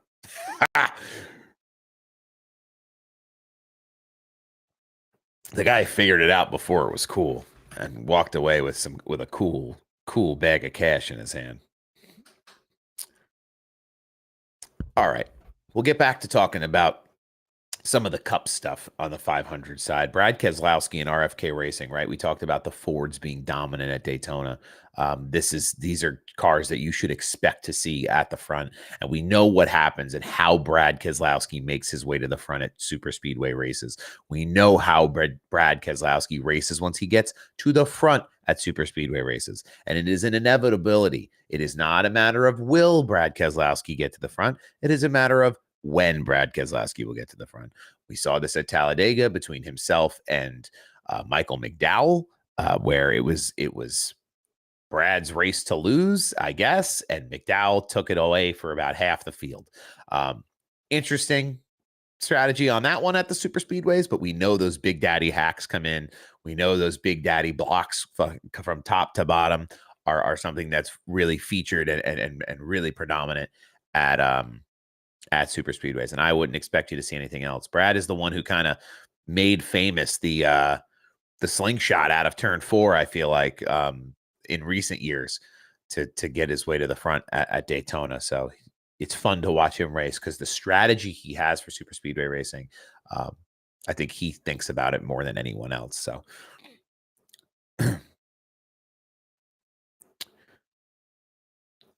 what is Bubba Wallace's chances of winning the 500? Finishing second in the Daytona 500 2 times in 2018 and 2022.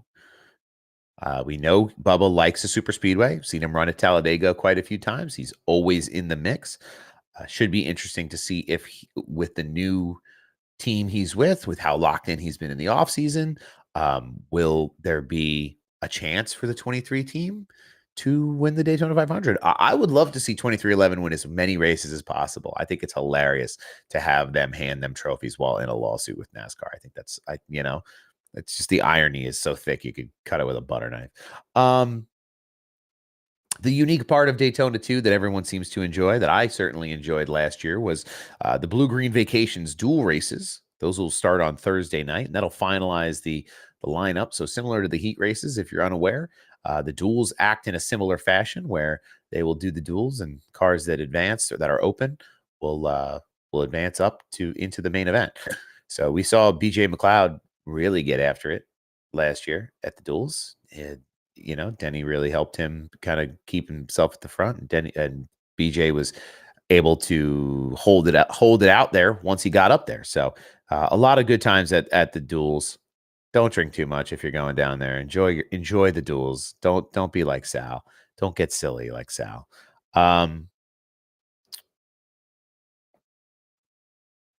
I think the strategy at Daytona will be fun this year, like we talked about a little bit with those Toyotas the one year. This Justin Xfinity will end their title sponsorship. Xfinity will end titles. Hold on, Jack. You can't drop hot breaking news like that.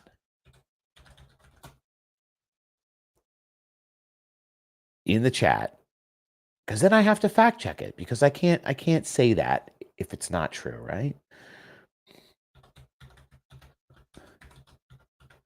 Because that gets me excited.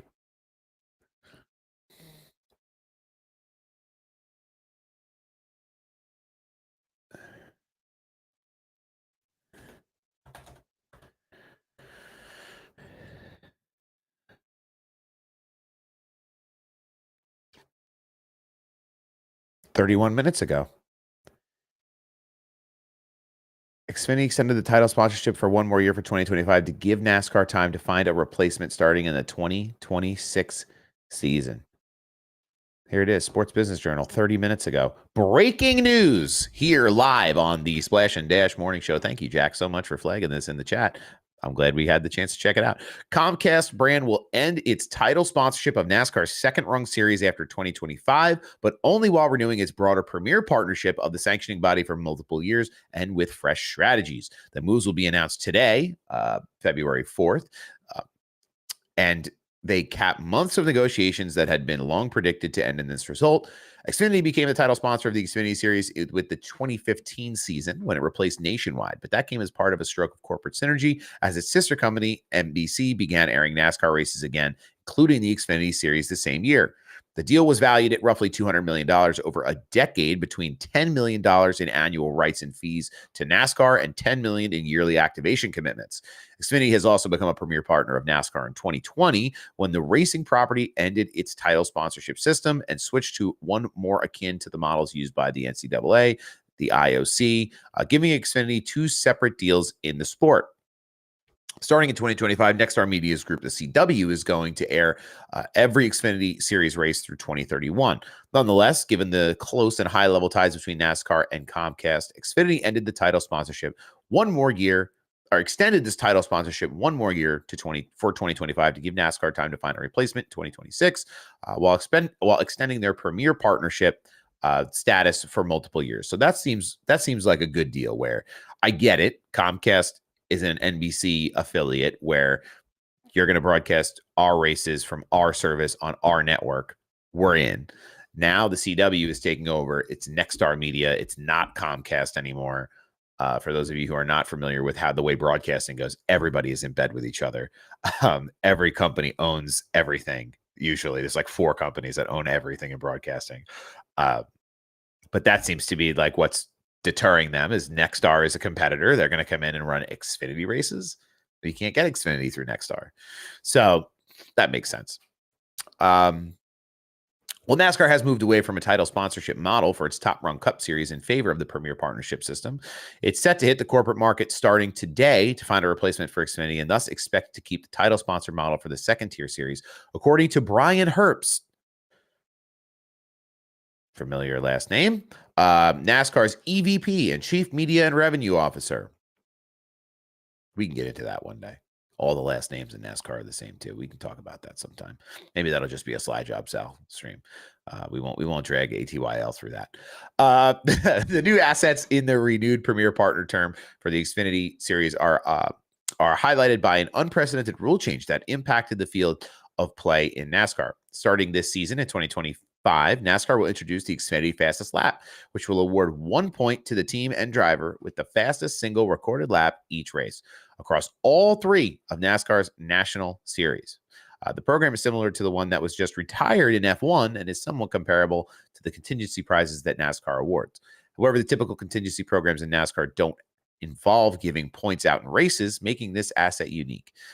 Also, new under the extended term, Xfinity Mobile will become the official wireless partner of NASCAR, while Xumo, I don't know what that is, a fast service from Comcast and Charter, become official video and streaming partner of sanctioning body GMR Marketing's Xfinity's agency. Blah blah blah blah. This is a long article, and I'm done reading it. So thanks everybody for that.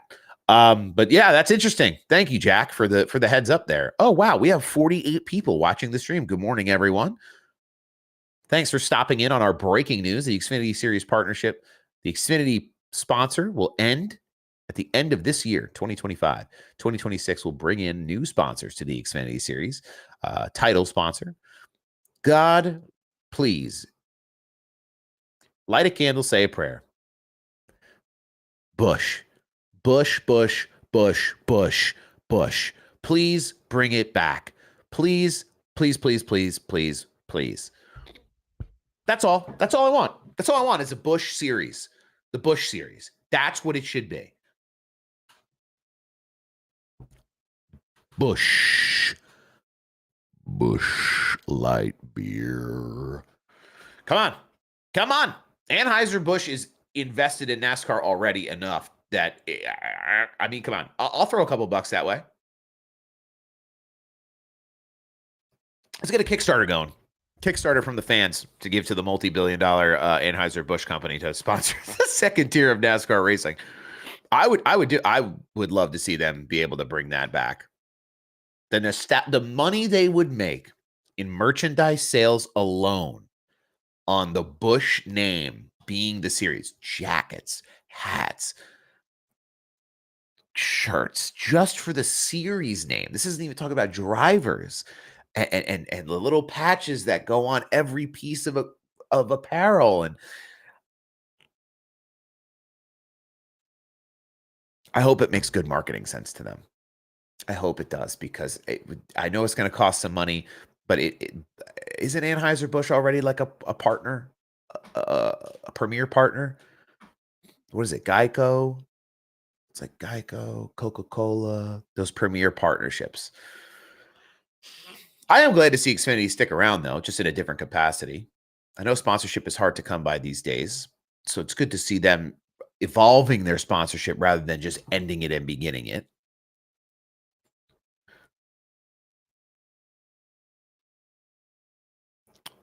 But that is breaking news. Thank you to all of you who are here with us this morning as we talk about the Busch. See, I'm already doing it as we talk about the end of the Xfinity Series name, and are pitching some ideas to NASCAR. Are you watching? Is this on in the boardroom in Daytona right now? Are you all watching from the Sandy Shores? I hope so. France family, if you're watching, please give us a Busch series. That's all. That's all my shameless pitch to you. What will the weather look like in Daytona this year? This is something that is going to be always a topic. They ran, you know, you always have to worry about the rain, right? It rained last year. I mean, it was rough.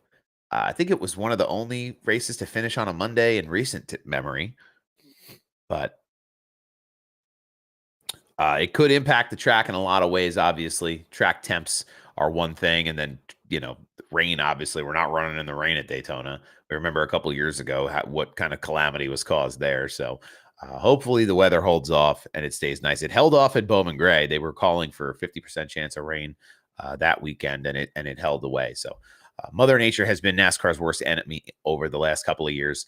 So hopefully we get some reprieve here in the 2025 season. So who are the favorites for the Daytona 500? It's such a hard thing to predict, right?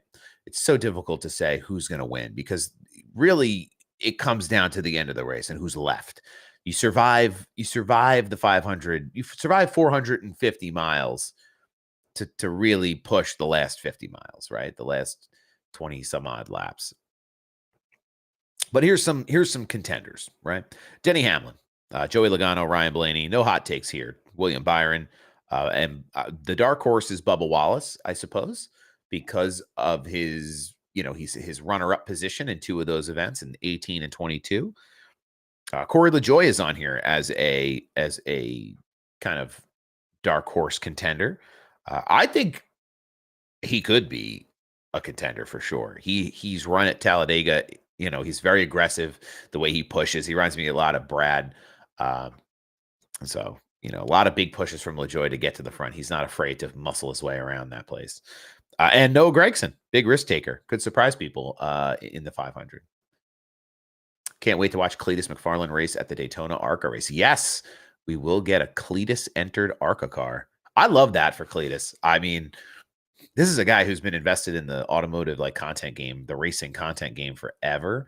And I know he's starting to diversify some of his business. It seems like he's buying into an energy drink company. He's doing other stuff too with his content. He owns the Freedom Factory and racetracks. And it's cool to see him get a shot at this at a higher level than just racing Crown Vics around. I know there's been a lot of drivers though, like Greg Biffle has done those Freedom Factory races. They seem like a great time. See, now that's a great opportunity for a sponsorship. Cletus on the side of a race car, even if it's not his. This is where we all have to take care of each other in this industry, where the racing and the automotive world come together, and hopefully one hand washes the other. We keep things rolling. But it should be fun to see Cletus. There's a lot of good entries in the ARCA, the Xfinity, and the Truck Series for Daytona. Frankie Muniz back full season in the trucks too. That'll be fun. Let's see. What else do I have in my notes before we kind of open it up to everybody? Okay, yeah, that's it. That's the end of my notes. But the Daytona 500 in general, it's a unpredictable. It's one of the most unpredictable races of the year, right? For how big it is on the calendar and how much people look forward to it. It really is a tough one to sit and say, "Oh, this is the favorite." The Fords are obviously the favorite, but one push, one dip below the yellow line. We like to stay above the yellow line over here. But one little mishap below the yellow line and you're skittering up the track sideways and that wall's getting bigger in your front window. So it's just the unpredictability is obvious. It's preeminent. So it'll be interesting to see who can outlast. I think the strategy of running around in the back is one that works for some people. Guys are going to go out there and just get points. I think some drivers know they have to be out there racing for points at the beginning. But you're going to take that risk of being in the big one. And the big one always comes. I don't think we've gotten through a Daytona race without the big one ever. So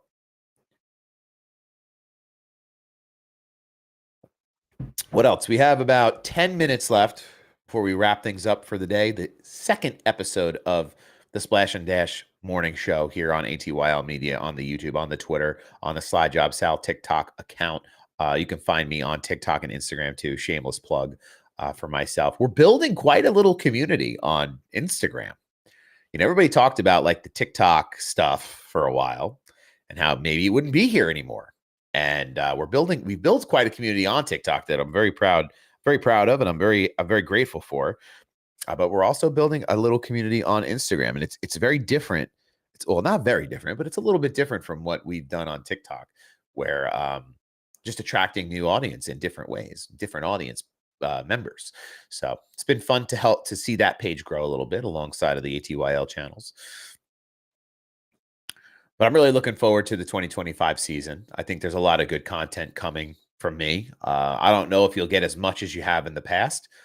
I'm more involved in my 9 to 5 job now than I've ever been. So being able to do this in the morning is a blessing, because I do get the opportunity to have a flexible schedule in the morning and still be able to get out the door and do what I need to do during the day. So that'll be really exciting. So, but hopefully you'll see a lot of content from me at the track this year. That's the goal. I'd prefer to trade off some of my talking head stuff for on at track content, something that I'm working towards, looking forward to. We're also getting ready to pitch some sponsorship this week. I know somebody mentioned Fire Department Coffee last week. They're at the top of my list for sponsorship. I have a mock email drawn up for about 10 different companies. A couple of Instagram DMs got shot out, ones I don't expect to get answered. But I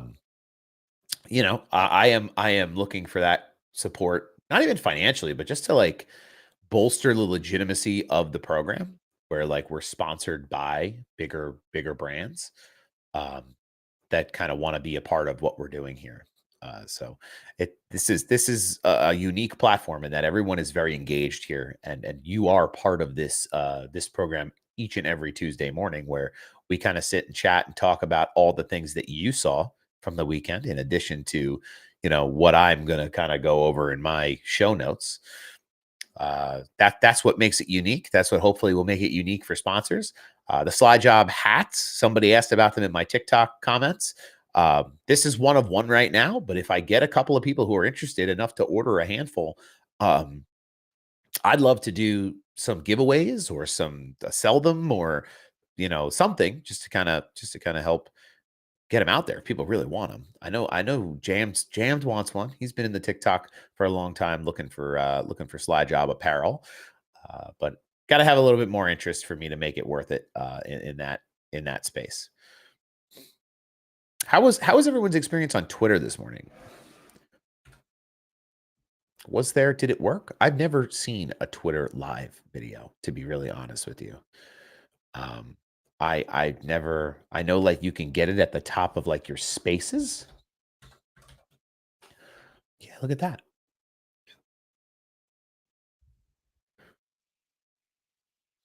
Yeah, that's me talking. 52 viewers on Twitter. So there is quite a bit of viewership here on Twitter. I've never really focused a ton on it, but welcome all the Twitter viewers as well. You could follow me on Twitter at SlideJobSal if you really want. Not as super active there as I am on some of the more predominant video platforms, but you can find me all over the internet. 57 total viewers now. I appreciate everybody for just swiping through, tuning in. We start this show at 7 a.m. Tuesday mornings. This is the Slide Job. So this is the Splash and Dash Morning Show with your host SlideJobSal here on ATYL Media. You can find the show on YouTube at Above the Yellow Line on YouTube. But I'm big excited. I'm big excited for the Daytona 500. I loved what we saw at Bowman Gray. It was such a unique experience. People talk about them going to Brazil or traveling internationally for the Clash. I just think logistically right now, it just doesn't make sense. I think they will stay at Bowman Gray for a year or two after this. I think if they did, I think it'd be really cool to see like an off-season exhibition race, international, right? Like, what if they went back to? I would love to see them go back to Japan. They've been there before. It's such a uniquely different culture. Like, you're going to take a bunch of cowboy race car drivers and put them in Japan. Like, it's like a buddy cop movie, it's this clashing of worlds, and when they went the first time, it was so funny to see like Dale Earnhardt and Jeff Gordon try to eat sushi. Like that is like the content I live for. That is fun stuff.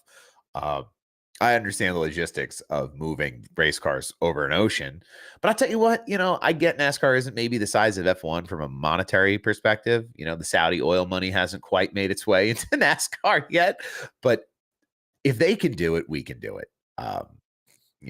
So I am hopeful. I think the South American stuff makes a lot of sense because it helps draw in a lot of new audiences in those communities. I think they have that Brazil series that they're running.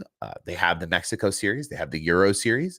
People forget about those. But I think there's a lot of opportunity in those spaces as well, where you have tracks that will host if you want to head over. I look at Ryan Vargas. I mean, he's awesome. He does a lot of great work in the broadcasting world now on the esports side, and he's running that full season. I believe it's full season now with the Euro NASCAR teams that he's involved with, and there's so much interest across globally for the sport. It'll be interesting to see what they decide to do with the Clash. And this is why, like earlier in the show, I mentioned like people complain that NASCAR ain't what it used to be, and it's like it's not. It's not going back. We're not going back. They're, whether I want them to or not is neither here nor there. The direction is to take the sport global. I will say one thing though that caught me off guard, and this is a good way to kind of close the show out. We have a couple minutes to discuss. Ford really had a focus on this EV NASCAR car. They were very forthcoming with this is the Ford EV NASCAR engineered vehicle. It has the chassis pieces from the Cup car, the Gen 7 car. It has tires from the Cup car. They were very enthusiastic about this EV NASCAR car. And I know there's some strong opinions out there in the community about it. And I'll give you my 2 cents, but I would love to hear what everyone else thinks about a potential EV NASCAR evolution. I think it's wonderful to have in its own series, in its own right. If you'd like to introduce an EV only series into the sport, God bless. I think having an EV specific series would be great. But I don't think you can, in good conscience, sit there and take away internal combustion engines from the Cup series, the Xfinity series, and the Truck series. I don't think you can do it. I think about like the visceral feeling of being at the racetrack. It's just not the sights, the sounds, the smells, the energy would not be the same. It's not the same. And I really hope like the whole EV stuff, like, right. We love the environment here. We're big environment people. Trees, love them. Grass, love them. Animals, love them. Ice caps, love them. But isn't the broader focus of electric vehicle evolution on a larger fleet of vehicles? Is the pollution caused by the NASCAR racing season, track purpose built cars? Is that the thing that is the focus? Wouldn't it be on other, wouldn't there be other places it would be more effectively implemented outside of motorsport? And I'm all for technology. I love seeing the technology develop. I think hybrid race cars have been an incredible introduction. You see the Cadillac stuff, the hybrid V8 that they run. It's crazy, right? The engine sounds, like the torque they get. I think, that's a road you can think about, but I can't see a full EV conversion in NASCAR. There would be no gentlemen, start your engines. No, it would be weird. That's about the limit of what I talk about like it ain't what it used to be, but I think that's my limit. You start pulling the motors out and putting battery packs in, it's going to be tough. It's going to be tough. I think about all the jobs too, where like your race engineers and stuff like that, guys building motors, tuning motors and prepping each car for the track every week. I don't know. I hope to see something fun come out of the EV series, like almost like Nitro Cross. I don't know if people are aware of that. That's like a Travis Pastrana deal. He owns part of that, I think, with Dana White. It's like this off-road, on-road rally style racing series, but it's all electric vehicle. And it's a ton of fun. They do like 9 events a year in all these different places. Um, it's an off-road thing, so it's not like exactly the same as what we're familiar with in the asphalt oval space, but it's a great model. They have a great model for it right now where they're doing like feature events. That's all. If you don't, I think EV and NASCAR finds a home. Okay, so we don't have a truck race this week. Can we run an EV series like feature? And you let the guys out there just to have fun. No points, no nothing. Like almost like an SRX kind of deal where drivers who want to be involved in that series, sure, jump in the car. Let's go. I think the cost of those EV cars, though, is going to be restrictive to teams. These Cup Series cars are costing teams roughly $500,000 a piece already. Uh, Now you're going to ask them to take on the burden of purchasing an EV car to run, to feature in their races. I mean, different if the manufacturers want to, lease those rides out if they own those cars. But who knows what that system will look like? I don't think there's any conversation there. So it'll be interesting to see how that progresses.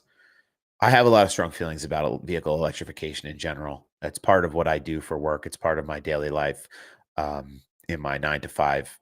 So it's something that I have passionate feelings about.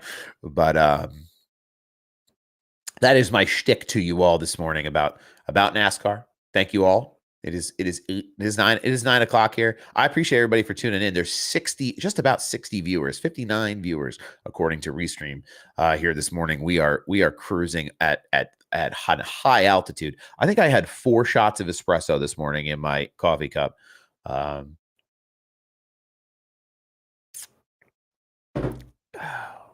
What's next for me today? What time is it? 9? Still time to go to the gym, so might pack my bag and head over to the gym, get a little sweat in, get the day started right, get our week started right, feeling good about being productive this week. Should be exciting. We'll have more opportunities to have conversations, especially that this is an off week for NASCAR. The big game. We're so excited about the big game. So we won't have a ton of updates on NASCAR until after this week. We'll get into things previewing the 500 soon. I appreciate everybody for sticking around. Duke, thank you so much. I appreciate you, man. I always have a hard time shutting lives down when I have this many viewers. I love to keep them. I love to do the Italian goodbye, the 45-minute goodbye when there's a lot of people hanging around, because it's just I love to see folks engage with the stream and interacting. So that's my shameless pitch to you all. If you are here for the first time, or you are, seeing the Splash and Dash morning show for the first time, or you're just becoming familiar with Above the Yellow Line Media, please make sure you follow along. We are a broad group of creators, right? It's not just myself in the morning here. It's Big Duke Sim Racing at night doing sim racing stuff. It's podcasts. It's the motorsports enthusiast covering off on F1.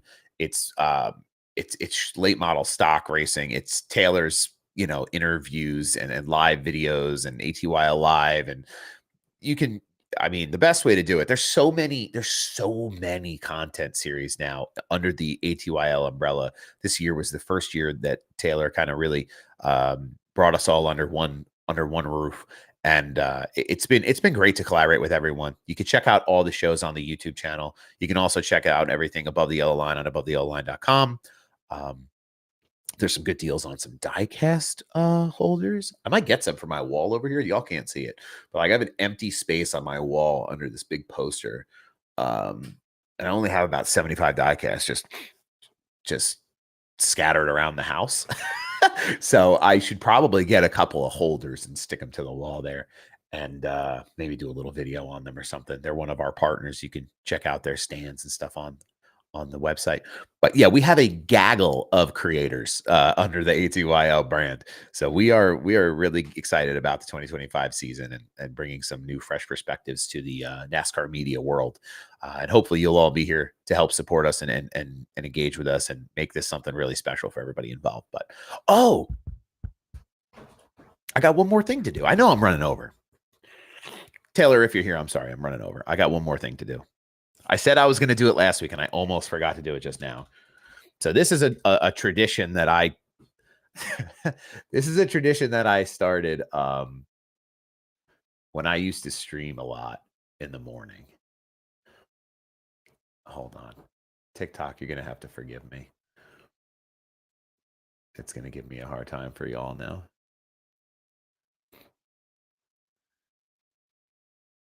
There we go. Okay. This was a tradition I started when I streamed a lot, and I love to close the day out. I love to close the day out with a Wordle. So let's take it side by side here.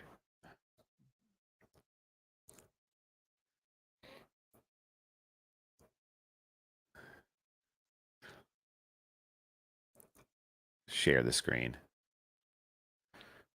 We'll snap over here. We'll snap over here. Hold on. Let me just get things figured out. Okay. Then you all need to see this over here. Gotcha. Cool. So this is, I love doing the Wordle at the end of the day. It's a good challenge for myself to get the brain firing off, but also to have some fun with y'all. So I always start with a race-related word. So this is the SlideJobs. This is SlideJobSal's Splash and Dash Morning Show. So let's start with slide. No dice, no dice, no dice on the Wordle so far. All right.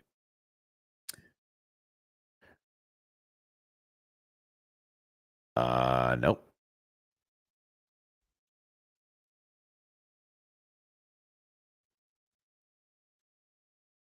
Too many letters. Okay. I'm just thinking of words from the show that we could use.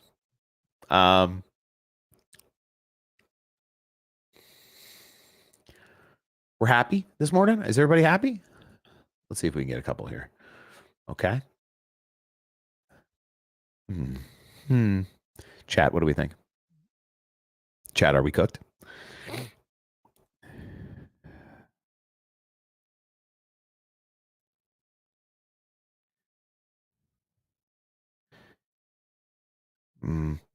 Chat, we might be cooked.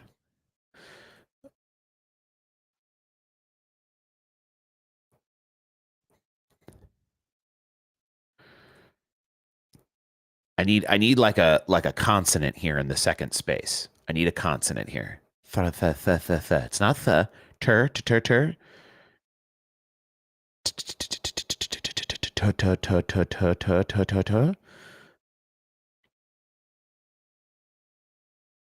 TORCH, torch. Ooh, this is the breakthrough moment. This is the breakthrough moment right here. Ah, what did I click? Take me back over here. There we go. Okay. This is the breakthrough moment for sure.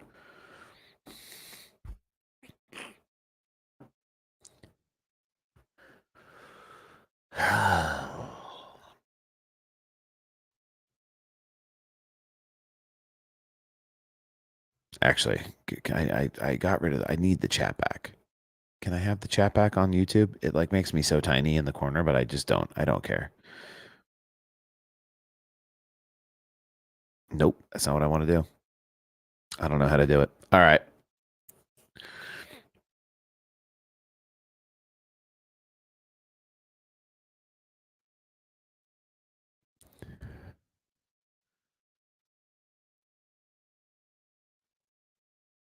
Okay.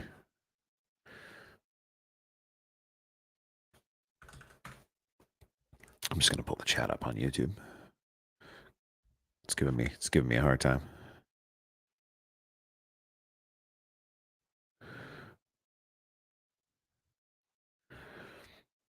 Okay. T-O blank blank H.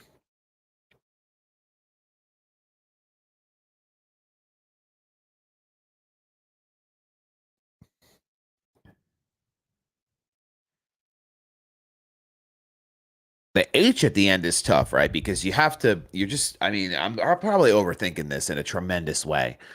Like what comes before an H?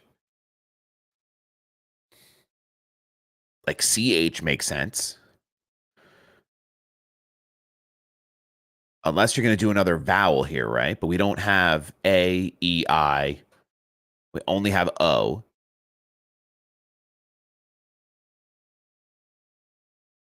So unless there's another O here.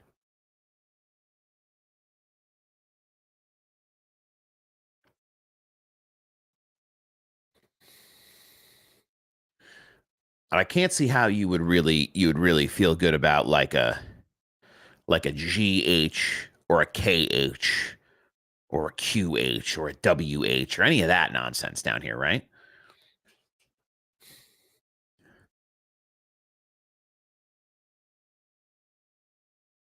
You could do like a TOO.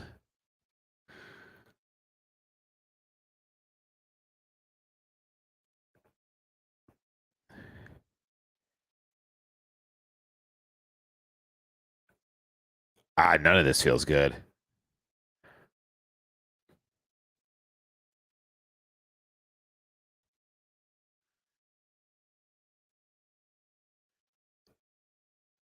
None of this feels good.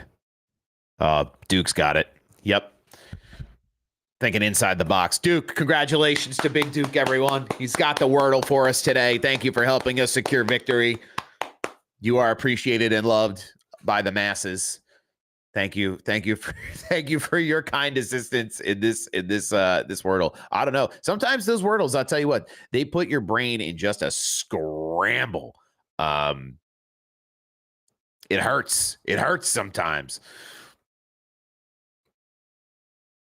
All right.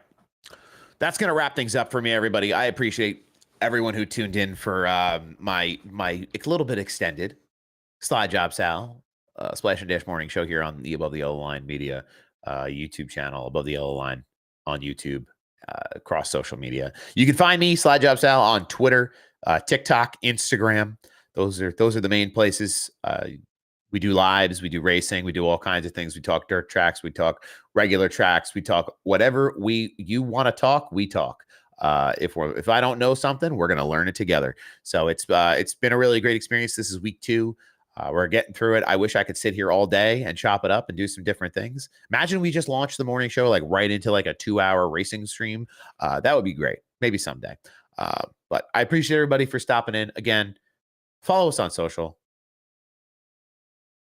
Stay in tabs with what we're doing over here, and we'll catch you